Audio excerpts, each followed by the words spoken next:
What is up, beautiful people? Welcome to How to Trade During the Midday. Yeah, that guy right there. He is your boy, Joey Options, and I am Sharif. And we're going to wait for everyone to come on over from the other stream, and then we're going to do the shout-out. We already have a couple of early birds. Shout out to the OG, ADL, the other chat OG, Darwin, JF Trader. Shout out to Adara, Dang, LePage. We got Kalua, Stevie B, Nicholas, Wolf, Ronaldo, Super No, yes, okay. Proper Gang, Paradox, one of my favorite names in the chat, a Picky Eater as well. That would include Joe. Anurag, we got Vern, we got Fox, we got Jimmy J, Medical Marinara. How about Jay Singh and Monty G, City Boy 305, Banger Plays, Kevin M, BJZ, Lisberto Calvo, Rishi, Desai. We got IUK and Lo-Fi Soul. How about AU Lewis and Henry James? How about Jose Perez and Kamara Jamie? We got Zeke, we got Kirk D, we got Osama, we got Donkey Trader. I like that. How about Glenn Smith, Frank Hong, Mr. Out of the Box? Okay, Ralph Woodward. Who else? Man, this is moving too quickly. Come on now. On the blockchain, we got Anish. There we go. We got Nakul, Jersey Boy. Couple more here. Todd 6060. Last but not least, we got Lucy Mays. Yes, Lucy Maza? Mazes, yes. Shout out to Lucy. Never seen that one in the chat before. Welcome to everybody. I hope you guys had a fantastic morning with the Katina Man and your boy Joey Options. What a morning it's been. If you're a bull, you're feeling a little bit better because, well, it's been very red the last couple of weeks, and the long terms have obviously been getting blown up a little bit over there. So we got a lesson for you. Joseph, I know you're getting ready, so I don't want to put you on the spot. So what we're going to do is we're going to jump in right into the lesson, and then we'll talk about the small cap gappers that I got on watch as soon as we're done that. So let's get to the lesson of the day. We're talking about gap and go strategy. We're talking about that for the next few days. Specifically, though, what we're going to talk about today is fading the open using that gap and go strategy. So in case you don't know, the gap and go strategy is a popular intraday trading tactic. But what if the initial surge, that is, seems a little too enthusiastic? So enter fading the open, a counterintuitive approach that aims to capitalize on short-term pullbacks within a trending stocks. So this kind of lesson dives into the concept, its execution, and some key considerations. Let's get right down to it. So understanding the fade, let's start at a high level here. Imagine a stock price gaps up significantly at the open. The classic gap and go strategy would have you buy in anticipation of the trend continuing, which is what we talked about on Wednesday. Fading the open, however, takes the opposite approach. You wait for a pullback, a small dip in the price, that is, after the initial jump, then enter the trade, assuming the overall trend will still hold. And this is kind of what we're talking about over here. We talked about this on Wednesday. The gap is basically the difference in price between the closing print on the previous day and the opening print on the subsequent day. And so when you see this on a chart, assuming you don't include pre-market and aftermarket price action, you should see something akin to this. So why would you fade when something's gapping up? Isn't that counterintuitive? Well, that's kind of what I prefaced with. It is a counterintuitive approach. There are two main reasons to consider fading that gap. The first one, profit taking. The initial surge often attracts short-term traders looking for a quick profit. Their selling, however, can cause a pullback, creating an entry point for you. And there's also the ever-present danger of false breakouts. We always have to deal with these as intraday traders. Not all gaps on the chart represent genuine trends. Sometimes they're just overreactions in general, right? So fading allows you to potentially avoid a buying into a stock that might reverse course quickly. So that's kind of what we're talking about right now. So how do we put it in practice? So I just finished explaining it. What is the move IRL? Number one, I'm going to tell you guys here 3 different steps, okay? Number one, identify gapping stocks. You got to know what's gapping up in order to trade them. So use a stock screener or scanner. I've got one always that I'm using for my small cap gappers, or a watch list to find stocks that gap up or down if you want to take it short significantly at the open. Look for stocks, with high trading volume on the gap for stronger signals. So you're looking for something gapping up with a good amount of volume. You can use R-vol. You can compare it to the previous day's volume. You just want to see above average volume, okay? Step number 2, you wait for the pullback. Don't jump in right away. Let the price action develop. Look for a pullback towards the gap for that gap fill, or a key support level if there's one prior to that, like the previous day's close, a moving average, before considering an entry. And step number 3, your entry and your stop loss. Once you see a pullback, obviously, you can consider placing an order slightly above the pullback low for a bullish gap to ensure that you get the desired entry price, but always set your stop loss below the pullback low in order to limit potential losses. Okay, so it's kind of what I'm talking about over here.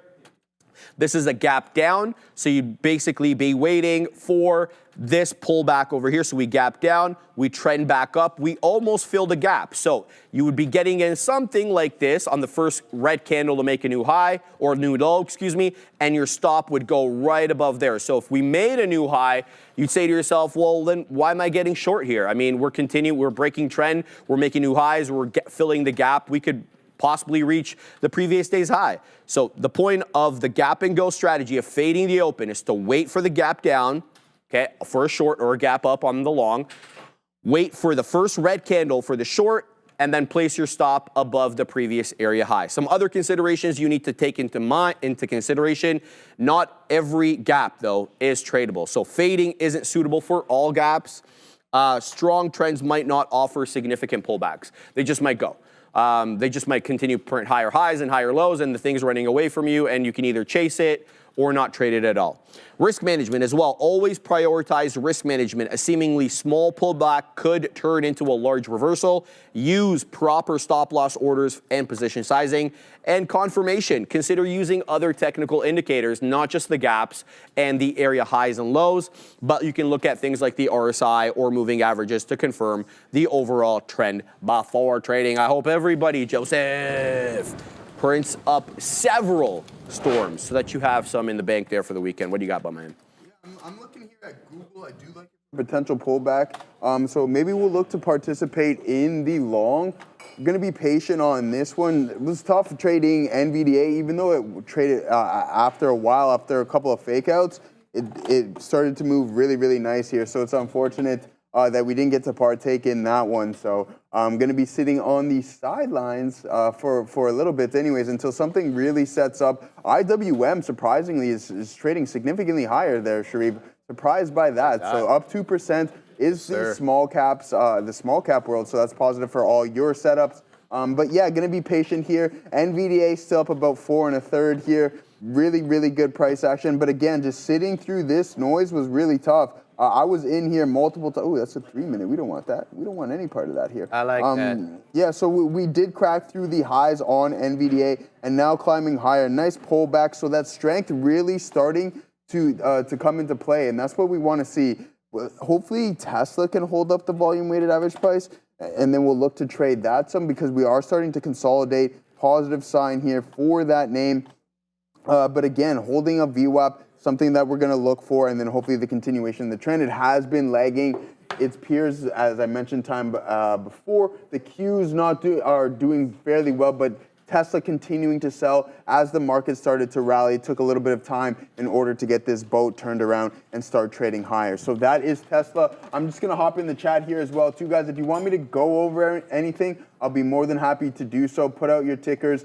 You know that we went over AIFF, and we went over some SoFi earlier as well, too, just from a technical standpoint. But IWM trading significantly well here. I'm surprised by this one here, guys. So that is IWM right here, up 202, up 2% on the day. So good look there in the small cap world. But yeah, Tesla's holding here. So maybe we'll look to partake in that one via TSLA, because I like to use that 2x leverage there. Okay, it's changing that one too. So we'll have to work on that. But we do like Tesla at these levels, Sharif. All right, here we're going to talk about these small cap gappers. But first, I want to answer a question by Rafu8881. He's like, please help me set up a small cap gapper screener in TradingView. I'm not going to tell you which platform to use, but I'm going to tell you the parameters to enter that I use, and then you can choose to use them or not.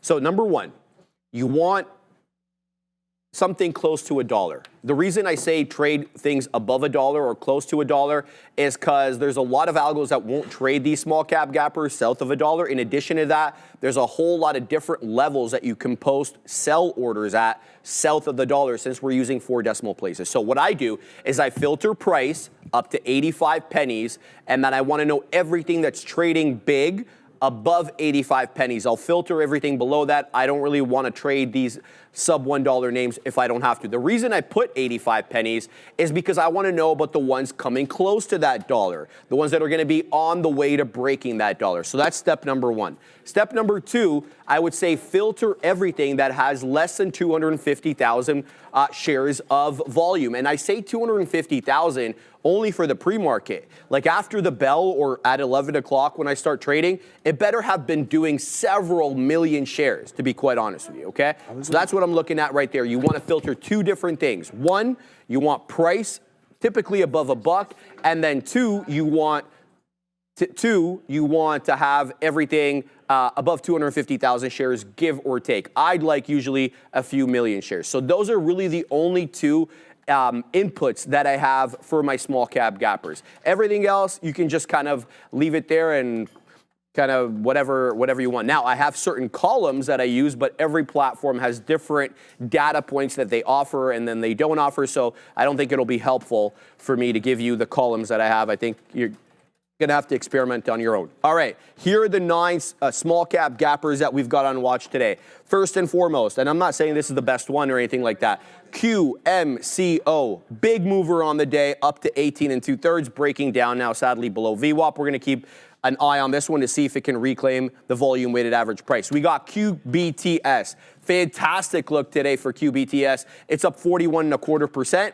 This one's getting away from the volume weighted average price, but I like it possibly here at 9.5 for a pullback into the 10 exponential. BON. Now, this is the biggest, it's the baddest one in small cap gapper world, but as you can see, it had a hell of a move in the pre-market up to 11 bucks. That is not a fake candle. That is showing up on all the different platforms what I use, whether it's PPRO 8, IBKR, TradingView, Trade Ideas, it doesn't matter. BON did pop up like that. So unless and until this thing can get up above the pre-market high, it's not going to be traded by me.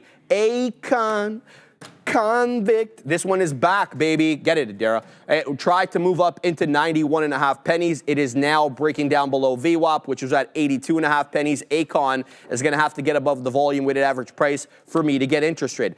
AKBA.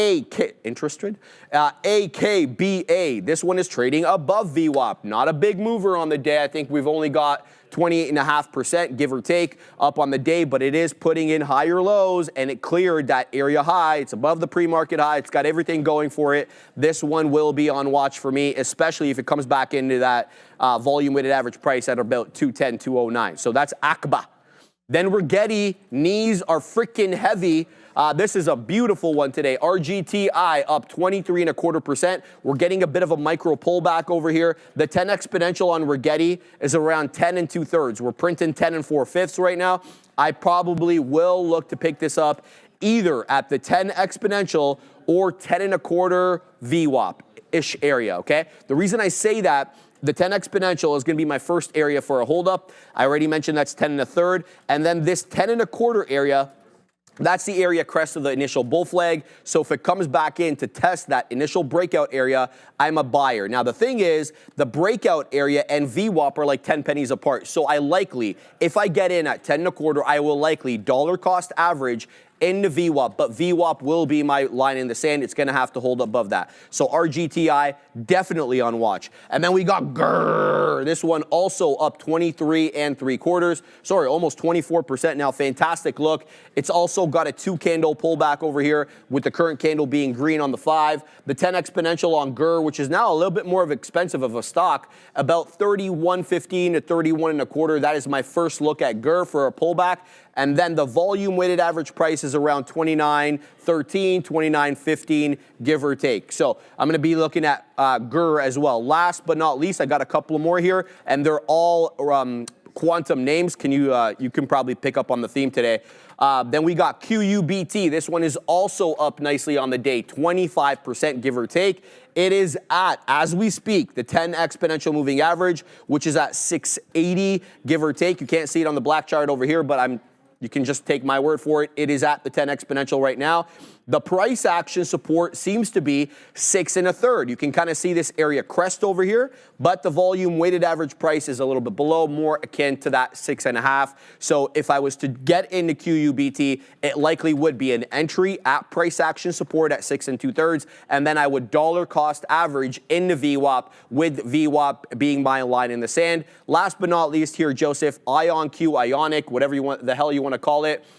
This one's up 14 4/5. Kind of the same look as we see on QUBT, just not up as much on the day. Price action support at $24, with the volume weighted average price is skosh below that at 23 4/5. I probably stay away from Ionic myself, just given the price. I probably don't want to take as many shares.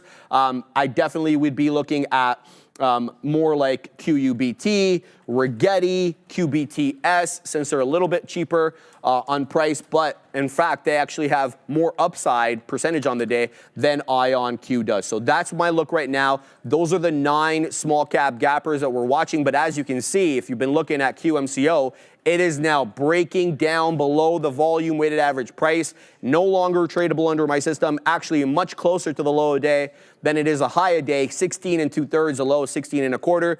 Joseph, we printed 18 2/3 not that long ago. Down it goes again. What are you looking at, my man? Yeah, I'm in some TSLA, Sharif.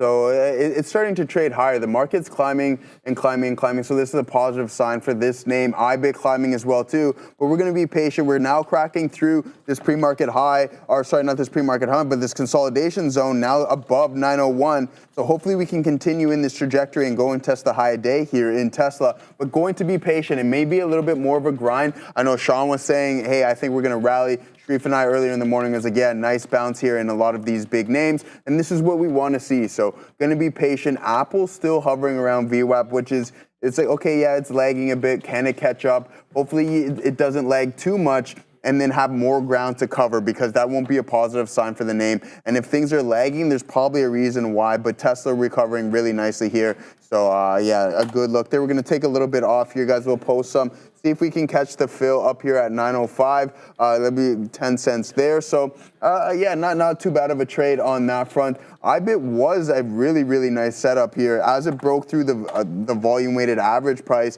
Unfortunately, we missed that train and that ship has sailed, but here you go.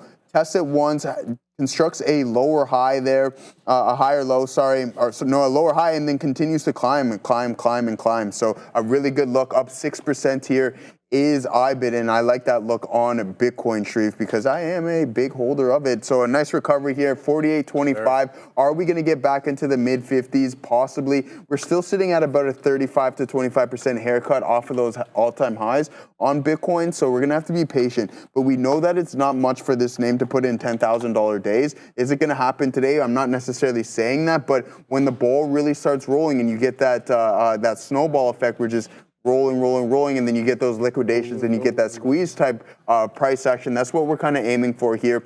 I do like the mid 100s if we can crack through that all-time high on Bitcoin, but it doesn't seem to be the case as of right now. So we're gonna have to be patient in this name. I talk about it time and time again. The length of the consolidation phase, I was looking for a little bit larger of a move. I was expecting a move, especially when you consolidate for so long. You're like, okay, maybe that move will be sustained for a little bit longer than what it was. You pull back a couple of times and then you continue on that leg high, but that hasn't been the case. But mind you, I'm pretty sure, and chat, fact check me, we're only in the second year of this halving cycle, right? So it's usually the third year, which is the more bullish one, and then as you lead into that fourth year of the halving cycle, when you're gonna get another cut within Bitcoin, and what you receive per hash or whatever it may be is going to be cut in half. So that would just mean mining is going to cost a little bit more, etc. So yeah, going to be patient. But again, third year is usually the more bullish one.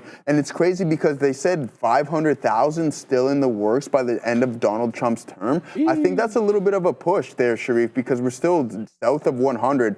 So that's a drastic increase. But anything can happen. We know that if countries start putting in reserves and everything along those lines, then you can really get the train moving here, and that can really bring it parabolic. And I think that might be the case. There's only a finite amount of this stuff. What I don't understand is if Michael Saylor is continuing to buy up some, there's only 25 or 27 million Bitcoin, and this guy has 500,000, the US government has 200,000. All these large amounts add up pretty quick. So it's like, okay, what's the remaining and what can happen? We can just go, we can skyrocket, we can moon in Bitcoin.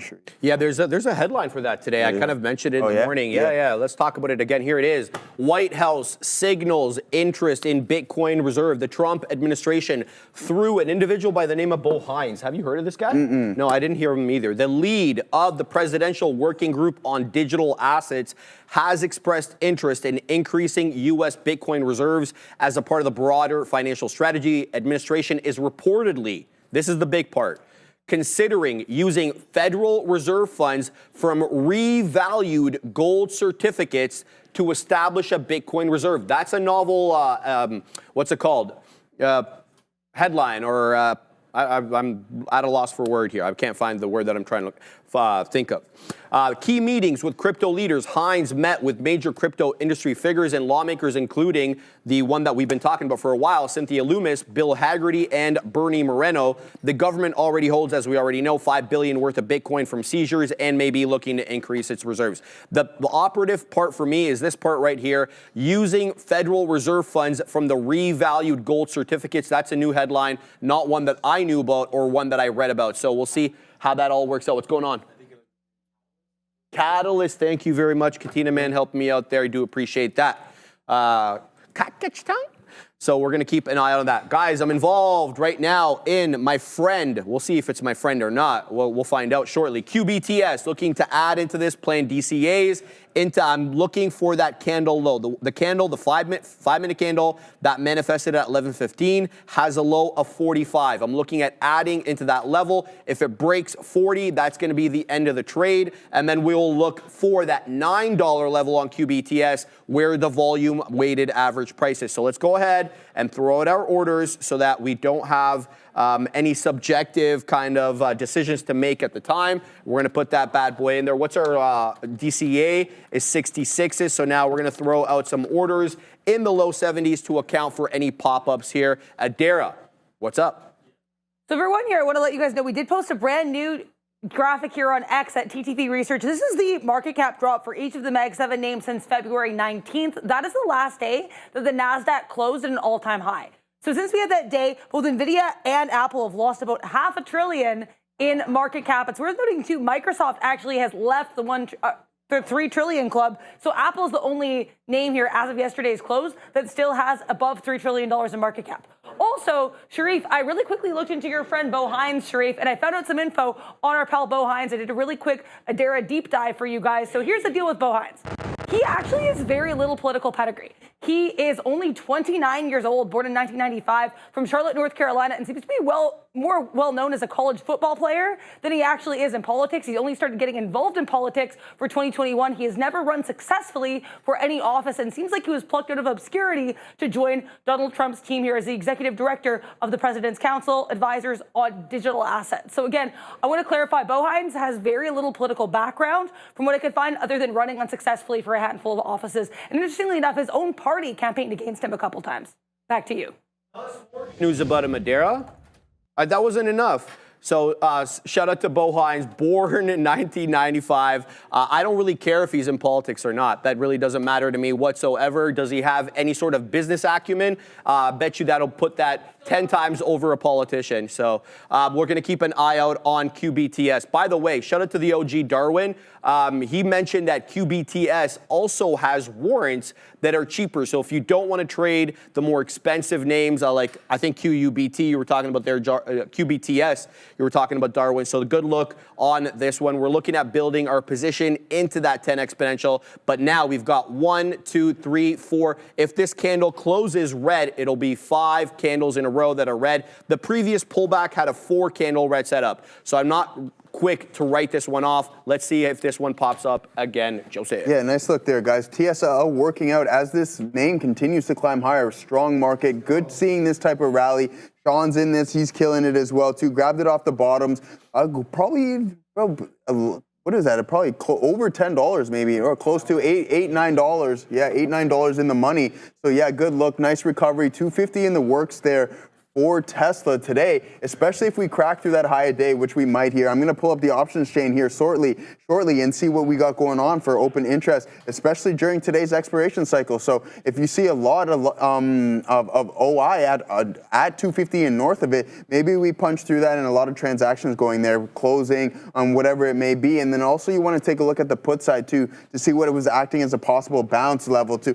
So around that 241 level, which would have been a good idea to take a look at, but climbing higher, and that's what we want to see in Tesla. Hopefully we can catch a fill here shortly as we continue that slow grind in TSLL. If there's anything you guys want me to look at, then I'll be sure to go over it. I had this pulled up as well. Let's take a look at what's going on with that one. Trading really nice here, Sharif, up 6% on the day. Like seeing that positive signs for IBET. But what I'm going to do here as well, I want to tap in. Oops, we don't want that. We don't want to do that. Anyways, we'll wait for a second to see if we can sign in and take a look at this options chain. But yeah, guys, nice look here in the markets. This is the type of rally that we want to see. Are we going to catch this fill here in TSLL? It doesn't seem like it right now. As we take a breath, again, pulling back, but that volume on the lower time frames is starting to dwindle, and that's a positive sign that we are going to continue to climb higher and higher here in these markets. So what's everybody looking at? Send me a couple of tickers. We'll go over some names, do some TA, and what have you guys been trading on the day? Have those setups been working for you? Have you been keeping those risk measures in place? MSTR says, Simone Rhoda, okay, nice seeing you in the chat. Not familiar with that name, so MSTR it is. MicroStrategy, are we climbing higher in MicroStrategy because Bitcoin is okay? Sharif, up 10%, so a good look here on this name. But one thing to note here, guys, is that look where we're coming from, and I think we really need to take this into consideration. We were up here around 540, so that's a 50% haircut close to what we're sitting at right now, and even a little bit more at the lows, guys. So 50% really here at 225. So yeah, tough look. I don't know. Bitcoin's going to really need to start moving in order for MicroStrategy, I think, to start climbing, even though it's just called strategy now. But yeah, I think it can recover, but when you have such a drastic move to the downside, it's going to take a lot in order to get back to those levels. And I refer to that same thing with Tesla. When you're down 50%, now the stock needs to double in order just to get back to that all-time high. We know that Tesla made an all-time high in November of 2021, but didn't construct a new one until December of 2024.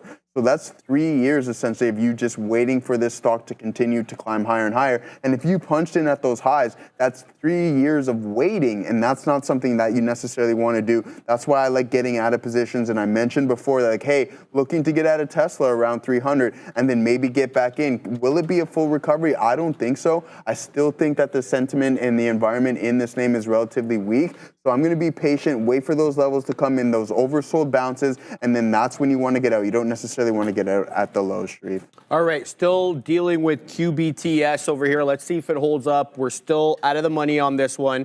Got stopped out of the first position, back in. I'm looking to now defend into about that $9 area where the volume weighted average price is. I think that that's likely going to be the money fill here because there is the whole dollar area and the volume weighted average price. So we'll see if this one wants to come there. Well, I'm going to throw up some orders just to account for any pop-ups here, but really definitely want to build up the majority of my position into that 9.25. So, or sorry, 9 area. So let's go ahead and throw a dip trades to defend that $9 area. So the first area I'm going to look to add at is about 10 pennies lower than where I entered. So let's throw out that order there. Then I'm going to layer it into about the mid-teens as well. So we're taking out my orders to the high side now, which is not really what I wanted. I wanted to get a little bit more on the dips, and that's kind of what I'm setting up right now. Maybe this one dips back down and allows me to get more. I really do feel that there is a good tailwind today for quantum. Whether or not that continues for the rest of the day, we'll have to wait and see. But a bit of a deeper retracement now on QBTS got me stopped out for the first attempt. Now we've taken a couple of beak wetters now into the north side, so we'll see if this one wants to continue running. The price action support I perceive to be a little bit above 9, as I mentioned, like 907, 910, with the ultimate kind of support at the volume weighted average price being 9. So I am planning my dollar cost averages into that level. Shout out to Benton as well, telling me about IRBT, and more accurate he could not be. This one was not on the watch list to start the day, but a big move up here, up 21%. The thing about this one, Benton, it is a little extended off the 10 exponential moving average. I don't know why it's not showing up on the white charts. Let's bring in the black chart and show you guys what I mean. Here it is. So big move up, directional, very, very parabolic, essentially since about 11:10 or so. It kind of had a little volume come in initially, kind of consolidated for a little while, putting in higher lows, incrementally higher lows, nothing really to write home about. And then the volume came in aggressively at 11:10, 11:15, taking this bad boy up into the highs at around 384. It's kind of consolidating sideways now. It could be a bull flag. I don't really know how to feel about this. It's, as I mentioned, it's extended away from the 10 exponential, which right now is at 350. It's trading at 371. Let's let this one come in. I'd personally like to take it off the half dollar where the 10 exponential is. So that's exactly what I'm going to do. I'm going to throw an alert there to let me know if this bad boy is coming back down. And then we can make a decision on that one at the time.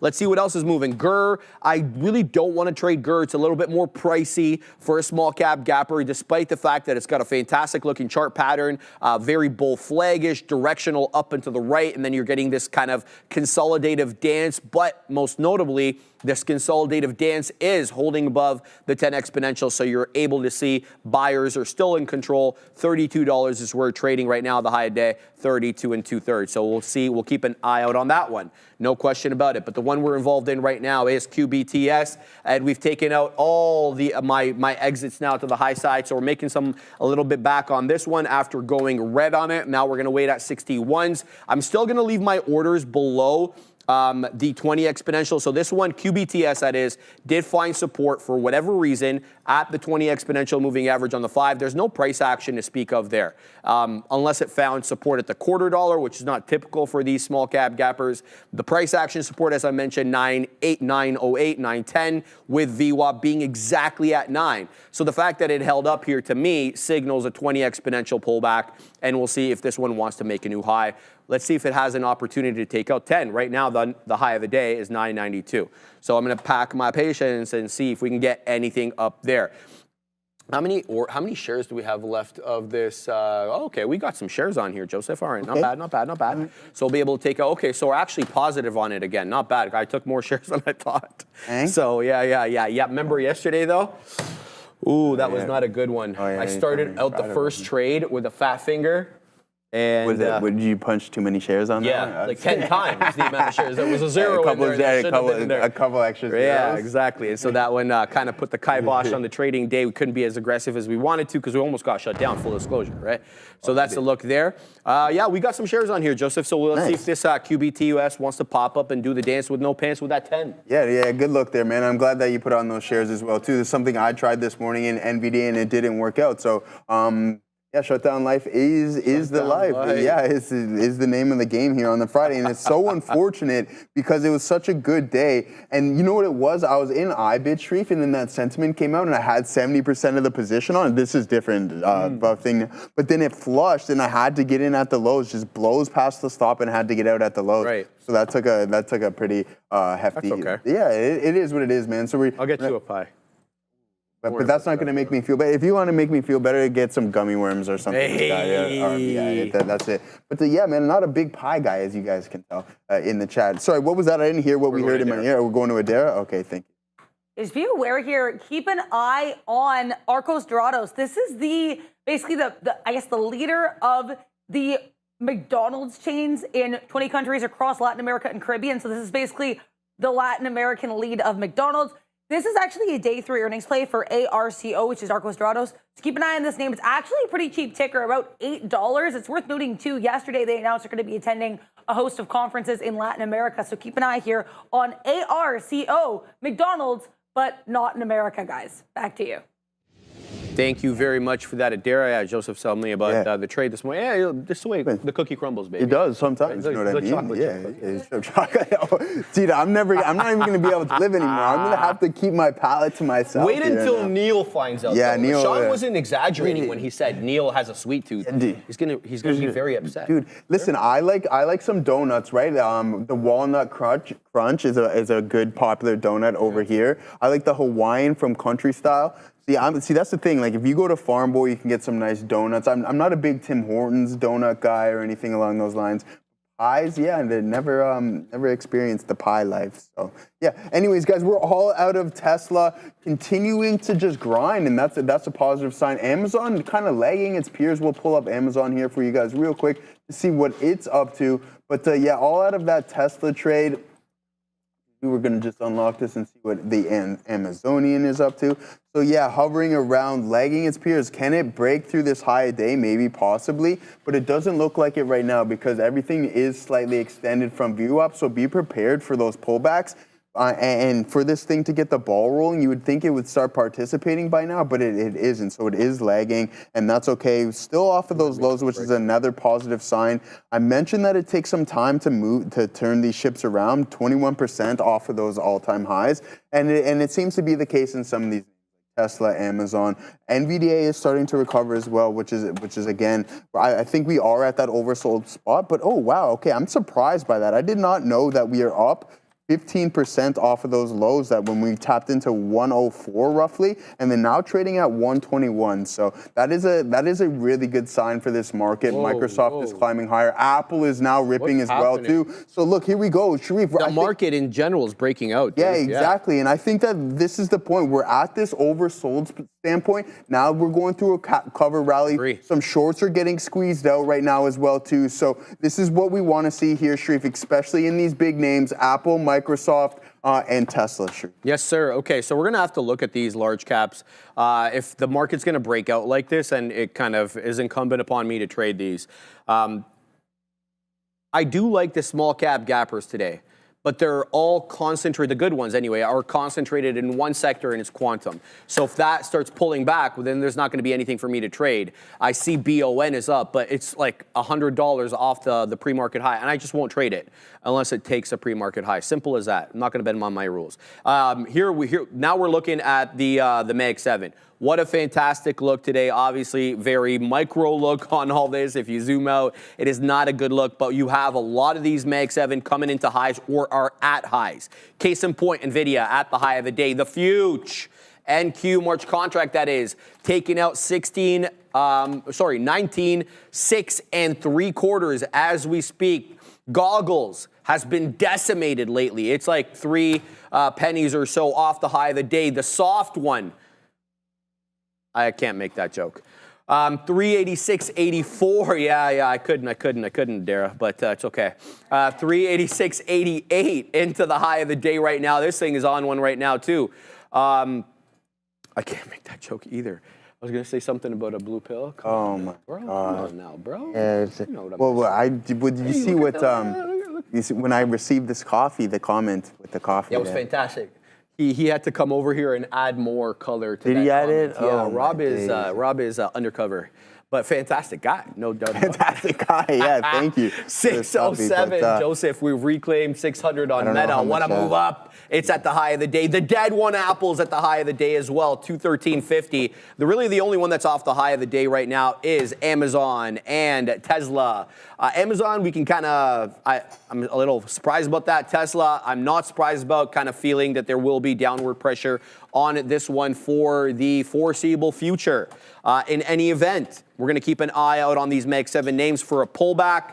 and then to get back in. I'm hoping that there will be a pullback of sorts here that we can use to weasel in. I hate punching in at highs, but that's what we're seeing right now with the overall market. The market is trending up, feeling like very much, Joseph, a relief rally. Yep. A lot of commentators going on CNBS and basically saying that, you know, they're seeing that the end of, technically anyway, not fundamentally, from a technical sense, they're seeing some, the end of the selling, and maybe they're not saying we're going to move up. We can consolidate, right? It's not black or white. There's But the momentum to the downside is essentially starting to, yeah. We'll have to see if they're accurate or not, or what the situation is. Anyway, we're still involved in QBTS, and I'm liking this a lot less now, as this is not making a newer high. What I'm going to do is I'm going to keep my eye on that low end of the break of the $0.25. Anything below the $0.25, I'm getting out because that's a newer low, and that continues to trend to the downside. So what we're seeing here is this rounded top and then a pop back up. That pop back up, though, could be the micro pullback or the pull up, in this case, on a more substantial downtrend, possibly into 9. So 9.25 will be my out, so we're going to risk about 12 pennies from our entry on this bad boy, and then I will be very interested. Again, like I've said, I'm going to be looking to get in at around $9.10, $9, where the volume weighted average price is, if it still is a bullish look. Wow, man, all these things are going, Joseph. We're going to have to figure out a way in here, man. We got to participate in this move up because it's going without us right now. It's just a question of which one do we take? Which one do we take, Joseph? Which one are you looking at? I'm looking at Apple continuing to climb higher. I know you're just talking about this, Sharif, but that we now punch through the high a day, which is also a really good sign. We're up 2% on the session, so nice recovery. I've seen you were just taking a look at INTC. I like INTC because it is lagging as well, hovering around VWAP. So I want to pull that up to see if there's a potential setup there on this name. And if we can break out. If not, then it is what it is. INTC. So yeah, that's what I'm looking for. I like that you pulled this name up. Well, how much shares? Okay, I don't have that up there. So we'll figure out how many shares have been traded on it. But that's something that, again, it's lagging everything as we climb higher. And I've seen this from experience before, is that, okay, yeah, they got this new CEO in place. I don't want to try to forget his name already, but the new Intel CEO. Lip Bu. There we go, Lip Bu. So yeah, I mean, with that, you get that pop and there's some optimism, but the fundamentals are still weak within it. Same thing with Boeing, right? So when they got that new CEO stepping in, yeah, you get that kind of excitement in the name, but really you need to wait a couple quarters, and especially in INTC, I think it's going to take significantly longer for this to turn around. So again, Q1, Q2, Q3, you really want to keep an eye out. And if the boat starts to turn around, then that's when you'll want to get involved. You can buy it at these lows, but you need the fundamentals to support it as well too. But let's see what Adara's up to. Just because we're talking about Intel's new CEO, I wanted to share this graphic I posted on X yesterday, and this is the, I guess, percentage move of the stock here for the tenure of some of its more recent CEOs. So starting here in May 1998 with Craig Barrett, all the way to our interim CEOs of the last 3 months, David Zinsner and MJ or Michelle Johnston Holthouse. So it's interesting to note here, I noticed a weird correlation. The stock generally tended to perform better when the CEOs were appointed in May. And that could be a complete accident, but this was the thing that I noticed here. Definitely by far, though, the winner here is Brian Kazanich. Unfortunately, he was forced to resign in June 2018. Then we had Bob Swan come in to replace him, still up 17%. But it is worth noting Pat Gelsinger here, the worst performance by far during his tenure, which lasted just under 4 years here, down 61%. So Pat Gelsinger, definitely the worst CEO for the stock from a percentage performance standpoint. Guys, you can check out this graphic on X at TTV Research, initially posted yesterday. Back to you. Thank you very much for that, Adara. Yeah, I was reading a little bit on Patty G yesterday as well, too, Sharif. Yeah, when he came in, I think it was 2021, as Adara just explained, 150 billion gone from the market cap with his reign. It's ugly. I'm not going to even try to argue that it's ugly as it gets, but there was a different tenure under him. They were trying to change their business model. Don't forget that. And it didn't work. They went from the foundry business, from the design business, trying to weasel into the foundry business, which is insanely CapEx heavy, obviously necessitating spending that they weren't being able to bring in. And obviously we saw what their balance sheet's like. They printed an 11 and change $billion loss, dog. I forget it. It's either on the quarter or on the year. It's insane. That's not good. And that's not because, that it was poor. Well, I was going to say it's not because it was poorly managed. It could have been poorly managed, right? That's not really not what I'm saying. I think that they're in a bit of a special situation because they are trying to change their business model, which is a tough road. Ahead, I think. Yeah, they said that they got Libu got his work cut out for him. Oh, God, yeah. To turn a stock around, like I'm gonna pull it up here for you guys. To turn a stock around, like INTC, and I'm just gonna take a look at it from a technical perspective. It's like, okay, so we'll zoom out here and go to a daily standpoint. Like, oh my. Yeah, I would like to go to a weekly, but for some reason I feel like it'll freeze on me. But again, $70. I'm finding some highs on INTC, and then now trading all the way down to 20. So I know I'm moving fast through this, but how are we gonna even get back up to 51? It's gonna take a while. Like I said, you're gonna need those positive quarters to continuously step in INTC. It's like not Q1, Q2, Q3. This is gonna probably take a couple years to even get back to this point right here, because I don't think there's enough tailwinds. Yeah, the CEO is a CEO change is good, but what can he do in a short period of time? And with things like this, and when the stock has been continuously battered year over year, it's been dead money for, I think, 20 years, essentially, that Katina Man was even saying, is that to get this back on the right side of the track is going to be really, really tough here in INT. Well said, Joseph. I mean, it's not easy to do. We've seen Taiwan Semi do it. It's really hard. And here's the thing, though. Time. Taiwan Semi has an entirely different culture than Intel. So the way that they're operating, even when they bring their workers from Taiwan to Arizona and whatever, you got to be ready 24/7. If something goes wrong on the line, they literally call you, get your ass out of bed, come into the foundry, whatever. Let's fix this. We need this done. And Intel doesn't have that culture, dude. Yeah. I mean, it's very kind of North American structure, 9 to 5. I get my breaks now, I get my pay now, and that's not how Taiwan Semi works at all. So if they're gonna have a change and want to take on Taiwan Semi, there has to be a change in culture. You gotta accept that. Now that's number one. Number two, their 18A processing or manufacturing process has been criticized by a lot of people, NVIDIA and Jensen, the OG included. They're saying, you guys talk a good game, but this 18A BS, it's not panning out, and we can't actually achieve the same kind of results that we're getting with Taiwan Semi. So a lot of unanswered questions, a lot of invalid points there. So Sharif knows a lot, obviously, about the chip game, stuff like that. So if you have any questions for him regarding INTC, I don't know how you feel about it either, but I just don't think that I'm going to be investing in Intel right now. The CEO change is good, but you need more positive sentiment, and you need some positive quarters up under this name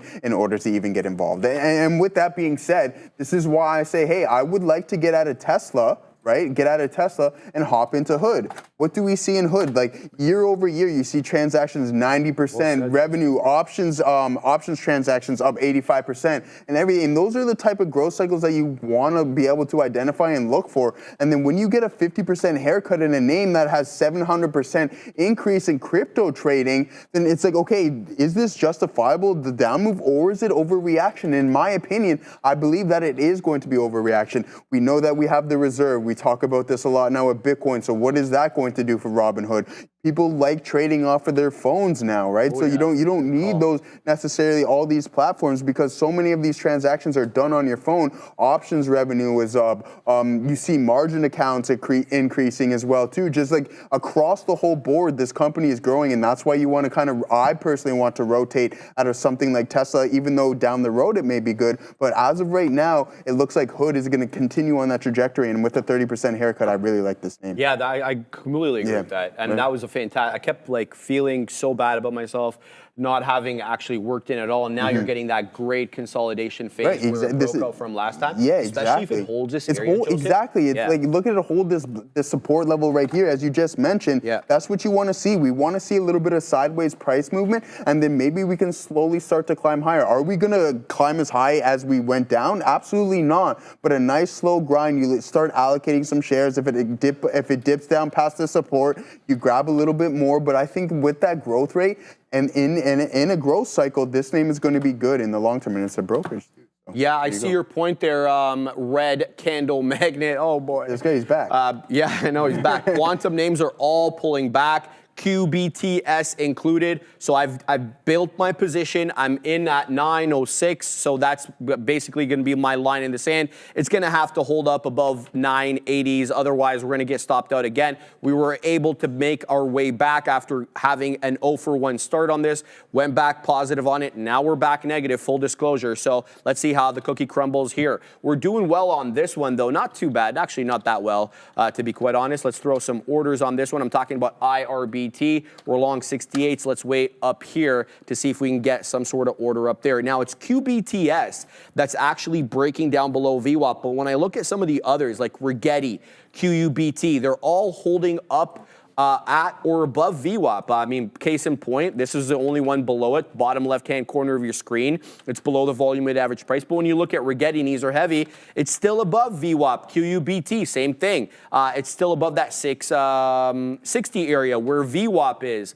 I don't have IonQ on this one, but I got it on the on eSignal. So we'll see if QBTS can pop up here. I built the position where we're like 5 pennies out of the money now as it zigs and zags with 9. Let's see if it's able to weasel on up and give us a couple of prints, hopefully to the high side on QBTS. A big pullback on all the quantum names. Keeping an eye on this one. We're break even on it again. What else we got? I saw you guys in the chat earlier like, yeah, that's kind of like slavery and stuff like that about, you know, having to get out of bed and go to the foundry. I'm not vouching for it, guys. I'm just saying that there's a reason why one company is successful and the other one is having cultural problems and not able to produce great products. Now, you know, whether that's warranted for you guys, whether you feel that that's a trade-off that is worth it, I mean, that's reasonable. People can disagree about that. I'm just telling you what the facts are. You can choose to kind of endorse them or not, and that's the situation. Successful. Like you mentioned, yeah, that's it's not a part great of it. look, bro. I mean, you'd like to have some workers' rights. I get all that. Obviously, we're employees as well. I had to do would that. want to be called at 2 in the morning to come into work and start punching into positions. I had to do that when I worked for Bell Canada. So when like construction companies overnight crews would damage the networking, underground networking, I was on call all the time. So I would drop. I would have to drop everything that I'm doing because if a bank, exactly. So if a bank's out, right, you've got to get them up and running for the next day. If a large corporations, large buildings are outages and have no internet, I had to go in there and run everything. So all right, so it exists in culture as well. I mean, that's kind of the look there. But I get what everybody's saying in the chat, and I respect what you guys are saying. Obviously, good look there. Caleb Williams, thank you very much, my man, for the $2 super chat. APLD thoughts? Question mark. Absolutely. Say less. We will look at it for you. All right, APLD. What do we got? Applied Digital. We'll go to the daily. Let's start off with the daily on this bad boy. Get a better picture of what the daily looks like. Give it a second to load. Okay, so very consolidated for the past, I want to say almost 2 years now, since this May 2023 bump off that $5 area. We basically had a $2.50 area low and generally a $10 area high. Generally, there have been areas where it's breached 10 to the high side. It seems to be, again, 250 to 10. You're in a very long period of consolidation here. It's over a 2-year period. So this has been locked in to the range for a while. And you've gotten umpteen amounts of golden crosses and death crosses between the 10 and the 20. Those are the red and the blue lines on the chart there. The blue is the 200. The green is the 50. And usually when you get a crossover by one or the other, it's either bullish or bearish, and you can kind of see that they've meant absolutely nothing here on APLD. So really hard to give you anything trade-wise other than to say wait for that $10 level for the most part that comes in for a short, or wait for that, you know, low single digits like 3, 2, 4 in and around there for a long. It doesn't really, it's not one that really gets me excited when I look at it. So I hope whatever you're doing over there ends up being profitable for you, my man. Harry Lou, Joe, Sharif, I want to know if you made Sharif fall from the pure faith. I'm on vacation in Europe right now, so can't follow each day. Oh, he was referring to, so when you were off on Monday, I was like, hey, Sharif, as Bitcoin was selling, I'm like, I'm willing to offer you a little bit of a deal here that would favor my end, and then that's why he's bringing it back up. He's like, did Sharif take that? I said, hey, because if it doesn't hit 125 by your birthday, I'm like, all right, maybe I'll offer Sharif something, put a little something on the table. Be like, hey, if you pay me 25% of what IBIT is at right now, then you can get out of it without having to pay the full amount, is what I was That's getting. very magnanimous of you, Joseph. Yeah, I really appreciate it. Anytime. So that's what Just he's trolling referring. me. Yeah, that's it. I have That's what not he's changed referring my to. mind, There Harry. you go, yeah. Harry, you mentioned something as well about earlier. I responded to you. I don't know if you saw it about the. You were talking about possibly AVGO looking to buy Intel. I responded back by saying that there's possibly now a joint venture between Taiwan Semi, NVIDIA, AMD, and Broadcom to run Intel's foundries, but Intel is resisting that. We reported on that, I believe, on Tuesday. A lot of resistance internally as well from executives that don't want to see that happen. In addition, their manufacturing process, as we just waxed poetic about, are fundamentally different. So techniques and stuff would be a bit of a trouble spot there.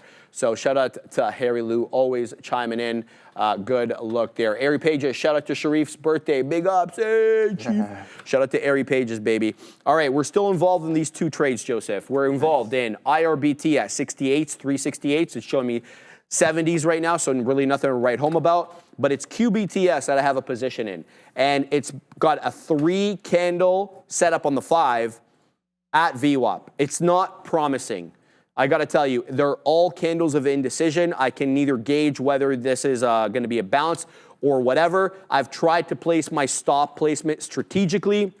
I don't want to be DCAing into this and then getting in a lot of trouble. So we're going to keep tabs here on how Quantum is trading. I see QUBT now on my side charts, also at VWAP. Rigetti essentially at VWAP, maybe a couple of shekels higher, but it was really all these kind of Quantum names really pulling back at the same time, all together in unison. So we'll see if they can all together in unison pop back up. Let's see over here. We're long 6s. I've been waiting forever here, or feels like forever at 11s. Nothing's printed above 10s. I'm talking about 9, 10s on QUBT, showing me 8s now, but nothing doing there. All right, I just answered you, my man, Anthony. I answered you on APLD. Just rewind, and if you're on YouTube, obviously you're on YouTube, rewind and just listen to what I was telling you about there at APLD. $2.50 support, $10 resistance. It's consolidative for the past 2 years.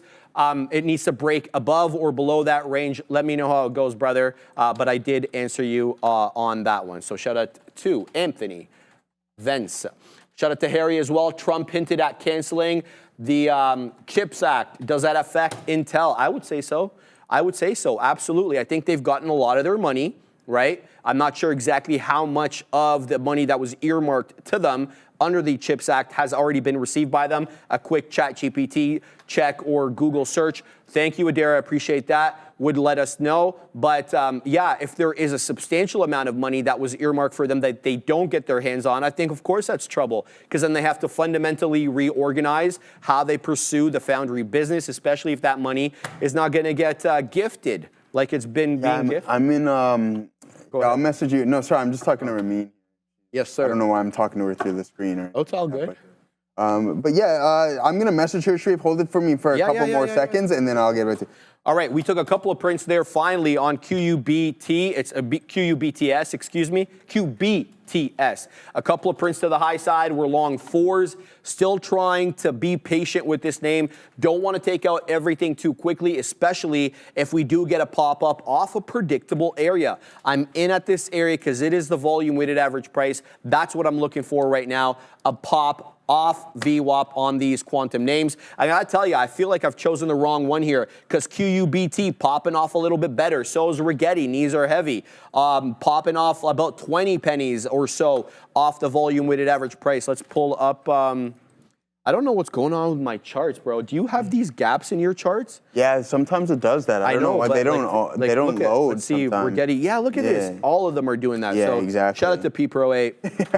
No, I don't mean to troll it, but for real, I can't see. You know what? You can't see anything. I'm gonna have to trade off these side screens here, but that's fine. I mean, I know what the price action is. I can see the level 2. There's people that don't trade with chart.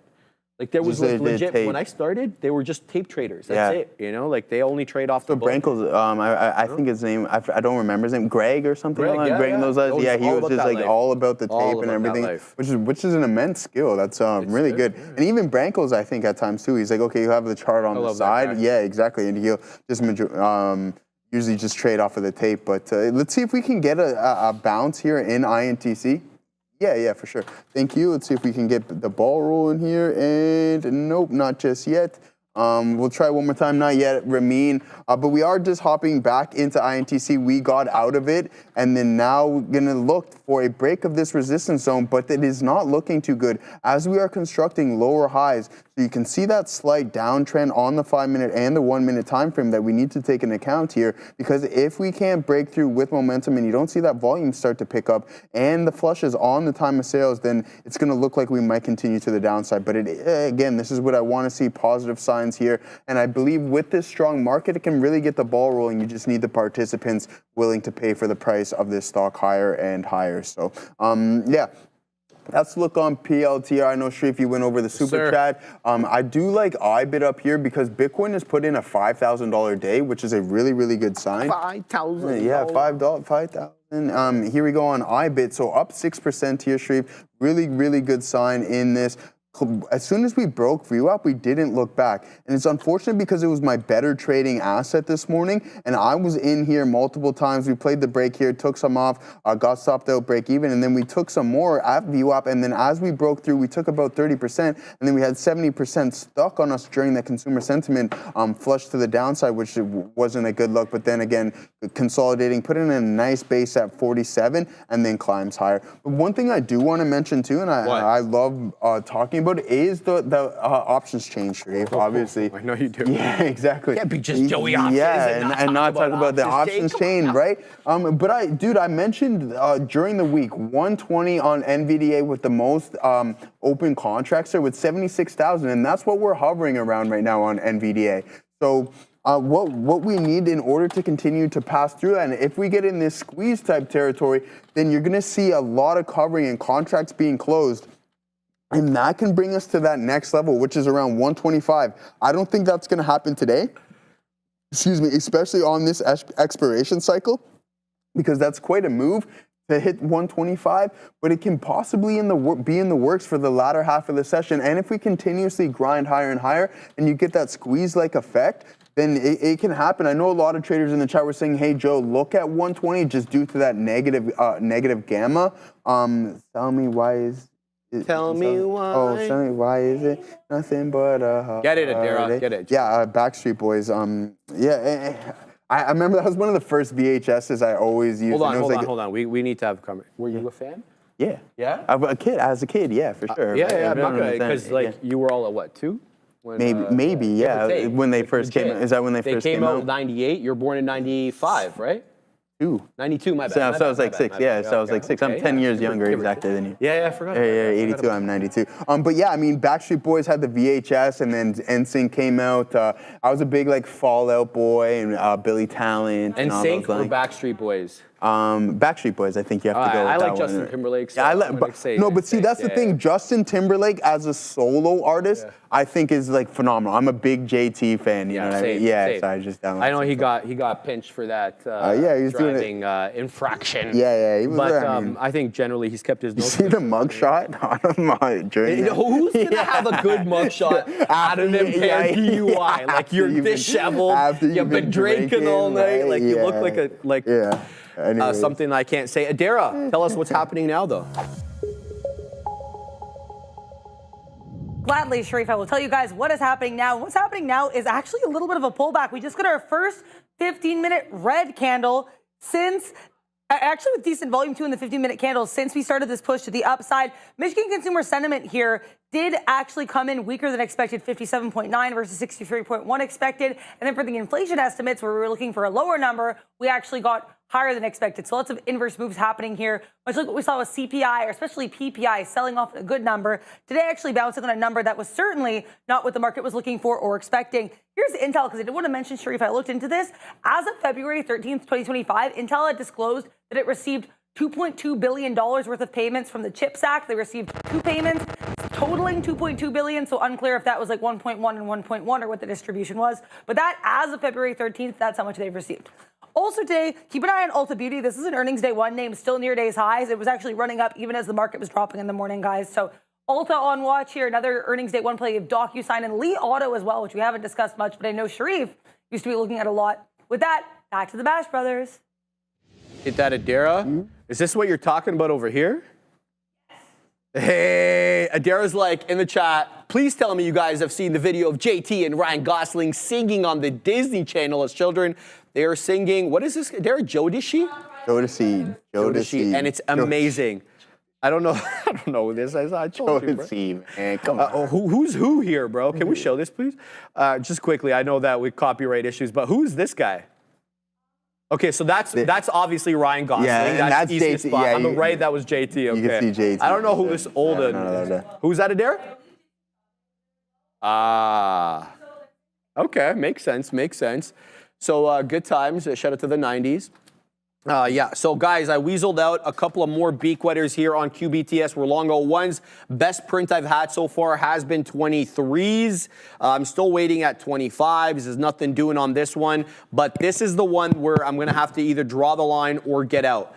So we're long at 67s. It's showing me 57s. I've got micro shares in this one. I've been planning the dollar cost average into the $0.50. That's where VWAP is, but that will be my line in the sand with IRBT. The $0.50 and VWAP are overlapping. So let's go ahead and put one more dip trade in front of that $0.50, and then that's going to be it. If it breaks down anymore, we are not going to be trading this. How are we doing on the overall market? Are we still heading up like crazy, or no? We're pulling back a little bit. Okay, so let's bring this in over here with the Mag 7. So we're coming into some interesting areas over here. Meta, 10 exponential possibly. Same thing with Softy into the 10 exponential. As you can see, on this move up, it's been very respectful of that green line, which is a 10 exponential moving average. You got the same thing with Goggles over here, respecting the 10, pulling back into it. The Qs though, I mean, the NQ March contract, it's kind of breaching it. We'll see if it can kind of hold that level. I probably won't be trading Apple or Tesla because I feel they have more pressure downside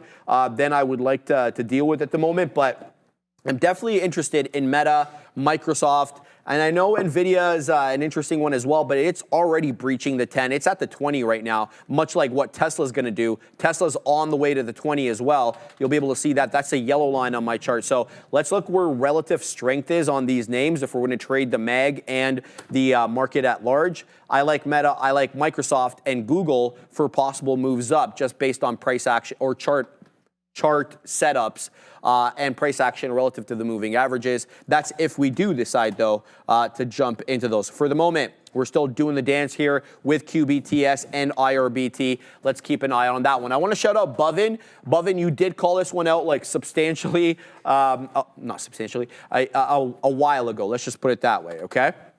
Feel free to shut those off if you need to use the computer, okay? All right, so. Yo, I didn't even see that. That's how it's going to be now, Joseph. That's how it's going to be. I didn't even see that. We're going to have all That the is news channels back there. hilarious. I'm like, Donald's what going to is be going talking. on? We're going to find out about it. Jesus. Yeah. It's on. We will Yeah, find out. I don't know if you guys now. can see this all that clearly. This guy's There got we go. We got setup. Bloomberg. We got Fox Business. We got Fox News. Over there. We got CNBC. We got We got CNN. CNN. We got it all. We got Trader TV We got Live Trader TV. right here. Yeah, you're going to get the truth from us. True social, baby. Right? So we got eyes everywhere. We're going to do our best. If anything is market moving, we're going to give you guys the goods quick as you like. All right, this is what you were talking about, Bovin. PRPL, a small cap gapper, up 49%, and it's on its way to becoming an adult here as it tries to break through. Get it, Adara. That $1 area, it's double topping at the $1 area. Not surprising. The dollar area is an area of support and resistance, depending on whether you're coming north or south. What I do like about PRPL, Bovin, is that we're above yesterday's high. So whatever bag holders we may have had at 96 pennies or whatever, we've taken out some of them. But as you can see, we're already rejecting off the dollar. The key point is whether or not we continue to hold trend with higher lows. So keep your eye out for the lower lows and lower highs. That's kind of your hint that the end of the good times is coming for PRPL. This one's going to earn its way onto the side chart right now. I'm going to replace BON because this ain't no bonbon over here, PRPL. Hey, get it, Adara. We're going to continue to trade these small cap gappers until they kick us out. PRPL, just throwing that onto the side chart. Allow me a minute. As I can see it, we're getting some good prints there on QBTS to the high side. Now we're long 9. We just took out 927. Let's go. We still have several more out. So we're going to wait now in the third of $1. Let's put that bad boy up there. And then we're going to layer our orders now to account for any spikes up in the price to get the beak wet there if we are able to. So QBTS and RGTI and QUBT, they are all finding support for the moment at the volume weighted average price. You had to wait for this one to kind of work into VWAP, and then you had to even be more patient. Once it got to VWAP, it was about 20 minutes or so until these bad boys started popping up. I'm talking about the quantum names that seem to be running together on the day. So that's what we're trading right now with QBTS, Joseph. Up 34%. Nice look there, my friend. Yeah, here we go. Starting to break down in INTC. We got out of this trade, so we were constructing those lower highs. Now breaking through those lower support levels. So yeah, not too good. And I mentioned it's good news that they got a new CEO, but can that and will that move be sustained? And it doesn't look like it right now. Only up about 0.5% when PLTR is up about 7 1/3 there, Sharif. IBIT up about 5% as well too. So good look here in that tech space. But what I want to do also is take a look at breadth to see how some of the other sectors are performing, because that is what we do. So there we go, trading terminal, and see what we got going on for top performing sectors. Energy at the, whoa, okay, surprisingly, Sharif, energy at the top of its class up 2.7%,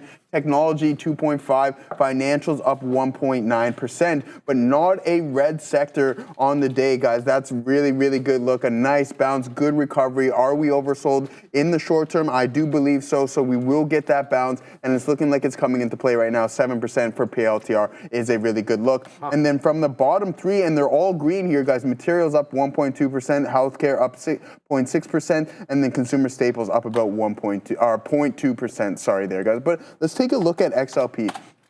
One of my favorite, because I think this is where you want to get defensive. And I was kind of making that analogy with car insurance and diversification yesterday. A little exaggerative, but you get the gist of what I'm saying, right? So that's why you want to diversify, because with tech being hit so heavy in the past month or so, you want to be able to stabilize your portfolio. Okay, it's like you may not get that that appreciation that you want to see in the underlying assets, but it's nice steady growth, and that's what you want to look for when you are stabilizing your portfolio. So XLP consumer staples being led by Costco and Walmart, but I was looking at Costco's chart last night, and it's down about over $100, $120 now, trading around $800 and something. But here we go, a nice bounce. Hopefully these support levels hold in XLP, but we will take a look at Costco, because I know a lot of traders were waiting for that split. So 1100 roughly was the high, 1080 to be exact.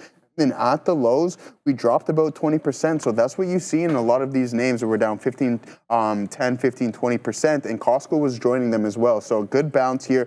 885 was the low, now trading at 900. But again, I was like, these dips aren't, and this is what you have to do. Looking at it from a technical perspective, how often do you get a 20% pullback in a month? So let's take a look at April of 22 and what happened there. So 36%, but I don't think it happened as fast and furious as it did here. So Costco, I like this for potential dip buy. We're going to run into some support areas as well too. So keep that in note and mark those levels to see if they hold, right? If they break them, then you're going to look for that next pivot. But you can see that's what exactly happened here. You break through that previous pivot. Now you come into the zone here, acting as what once was resistance is now acting as support, and look for these levels to hold, and then that's where you can find these bounce trades. Being down 20% in Costco is a nice discount, I think, in this name, especially that they're raising the membership fee as well too. So that's pure margin, and I think a lot of people are still shopping at Costco. I know families aren't as big as they used to be, but still people need to eat. They need to feed their kids, and I think this is the place where these larger families. Well said, Joseph. I mean, that's legit. All right. Shout out to Lewis Edwards. Thank you very much for 2 super chats there. £2 on the first one. I don't know how much you put on, in the second one, and I believe, £2 on the first. Thank you very much. You didn't have to do that. You can just tag Joe or I, but thank you very much for the super chat. No, so your question is, What's the deal with IonQ? So IonQ is one of the ones that we know. It's a quantum name, right? So it's Ionic, the name of the company, engaged in quantum computing network industry. It's a $5 2/3 billion market cap. It's up 10 4/5% on the day. It's traded about 24 million shares. But here's the deal. You see me in QBTS, right? And we're above VWAP on QBTS, well above VWAP. VWAP's at 9, we're at 38. So I'm long 890 something. Look at this one though. So this is the one that's not performing like the rest. This is below the volume weighted average price. IRBT is coming into my area, so we got to fill there, I hope. No, it doesn't look like I did. Sorry, I just digressed for a second because I'm keeping my eye on the other trade that I have there, IRBT at volume weighted average price. But to go back to what I'm saying here with Ionic or IonQ, if when you look at Rigetti, for example, Rigetti holding VWAP, QUBT holding VWAP. The one I'm in, QBTS, obviously above VWAP. But IonQ, not so much. So if you're looking for an intraday trade, I'm not saying this is a bad stock. I'm just saying intraday doesn't seem to be as strong as the others. And so why does that matter? Well, if you're looking to go long, it matters. If you're looking to go short, this might be the one. Especially if you think, you know, the best days or the best time for the trade on these quantum names is behind us and now it's time to go short. So I would say look for the weakest one to take short, look for the strongest one to take long if you're doing it intraday. But you didn't really specify whether or not you were looking to invest or whether you were looking for an intraday trade. So again, you don't need to super chat me. You can just tag Joseph or I by hitting shift to @ and then typing our names, and then it'll kind of show up on our chat in a red rectangle. It'll kind of get our attention, and then we can answer the question for you. So IonQ, I don't like intraday as much as I like the others, but here's what I'm going to do. I'm going to have a look at it for you on the daily, and then maybe we can talk a little bit about that. So IonQ. All right, let's throw that bad boy on there. Just making sure that he didn't tag me again there. No. We'll see if he messages me. So yeah, so obviously a bit of a retracement there. That's probably when Jensen said 30 years. This bad boy was trading up at 55 bucks. Jensen says, oh, quantum, 30 years. And in one day, we drop like over 50% on this name. That's ugly. That's real ugly. And it's a bit of a double top with the neckline break. I'll submit to you the neckline was around 30 bucks. That's kind of the middle part of the left side of the M and the right side of the M, that middle part there. The V part of the M, that's the neckline we call it, and that was around give or take 30 bucks. Low we go, we come down to 17.5. Predictable area though. Look at that 17.5 area crest that we put in right before the election, October 29th, was the high there, 18, 17.5. Lo and freaking behold, we come back down, we hold that same area. So this one is respecting technicals. Now that's good and bad. Why? Because when we clear this $25 area and we work up to 30, there's a good chance we find resistance at 30 since that was support. This one's shown its propensity to flip from support to resistance and vice versa. So keep your eye out on that. If you're looking for long term, you might want to, you know, work your way into the position and then see what it does at 30. Be careful with that. And then if you get a clearing of 30, then it's all good there, baby. So let me know exactly if I covered what you wanted there. And if it was not what you were looking for, just tag Joe or I again in the chat and we'd be happy to help you out.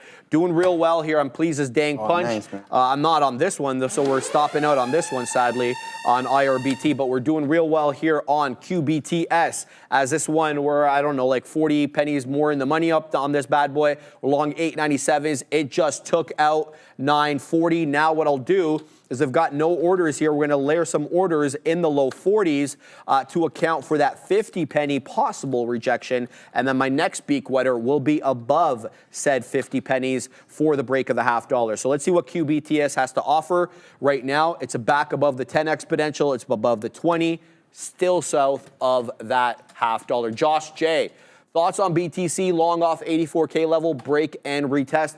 I got to tell you the truth. I don't have a sound grasp of the technicals on Bitcoin. I'm really going to be looking more for the fundamentals here. And specifically what I'm going to be looking for is big boy buying by government sovereign wealth funds or central banks, okay? That's what I'm on the lookout for. I think that that's what moves the needle. The technicals are a little bamboozling right now. We were definitely locked what seems to be in a range between 80,000 and 90,000. We're not even up to 90,000. I think Adira was writing in the watch list today that we were rejecting 84,000 several times. So we are locked in a bit of a range. Let's see if we're able to break out of the range. But that's not what I'm doing with Bitcoin. It's not a technical trade for me. It is going to be a fundamental trade. I need to see money inflows.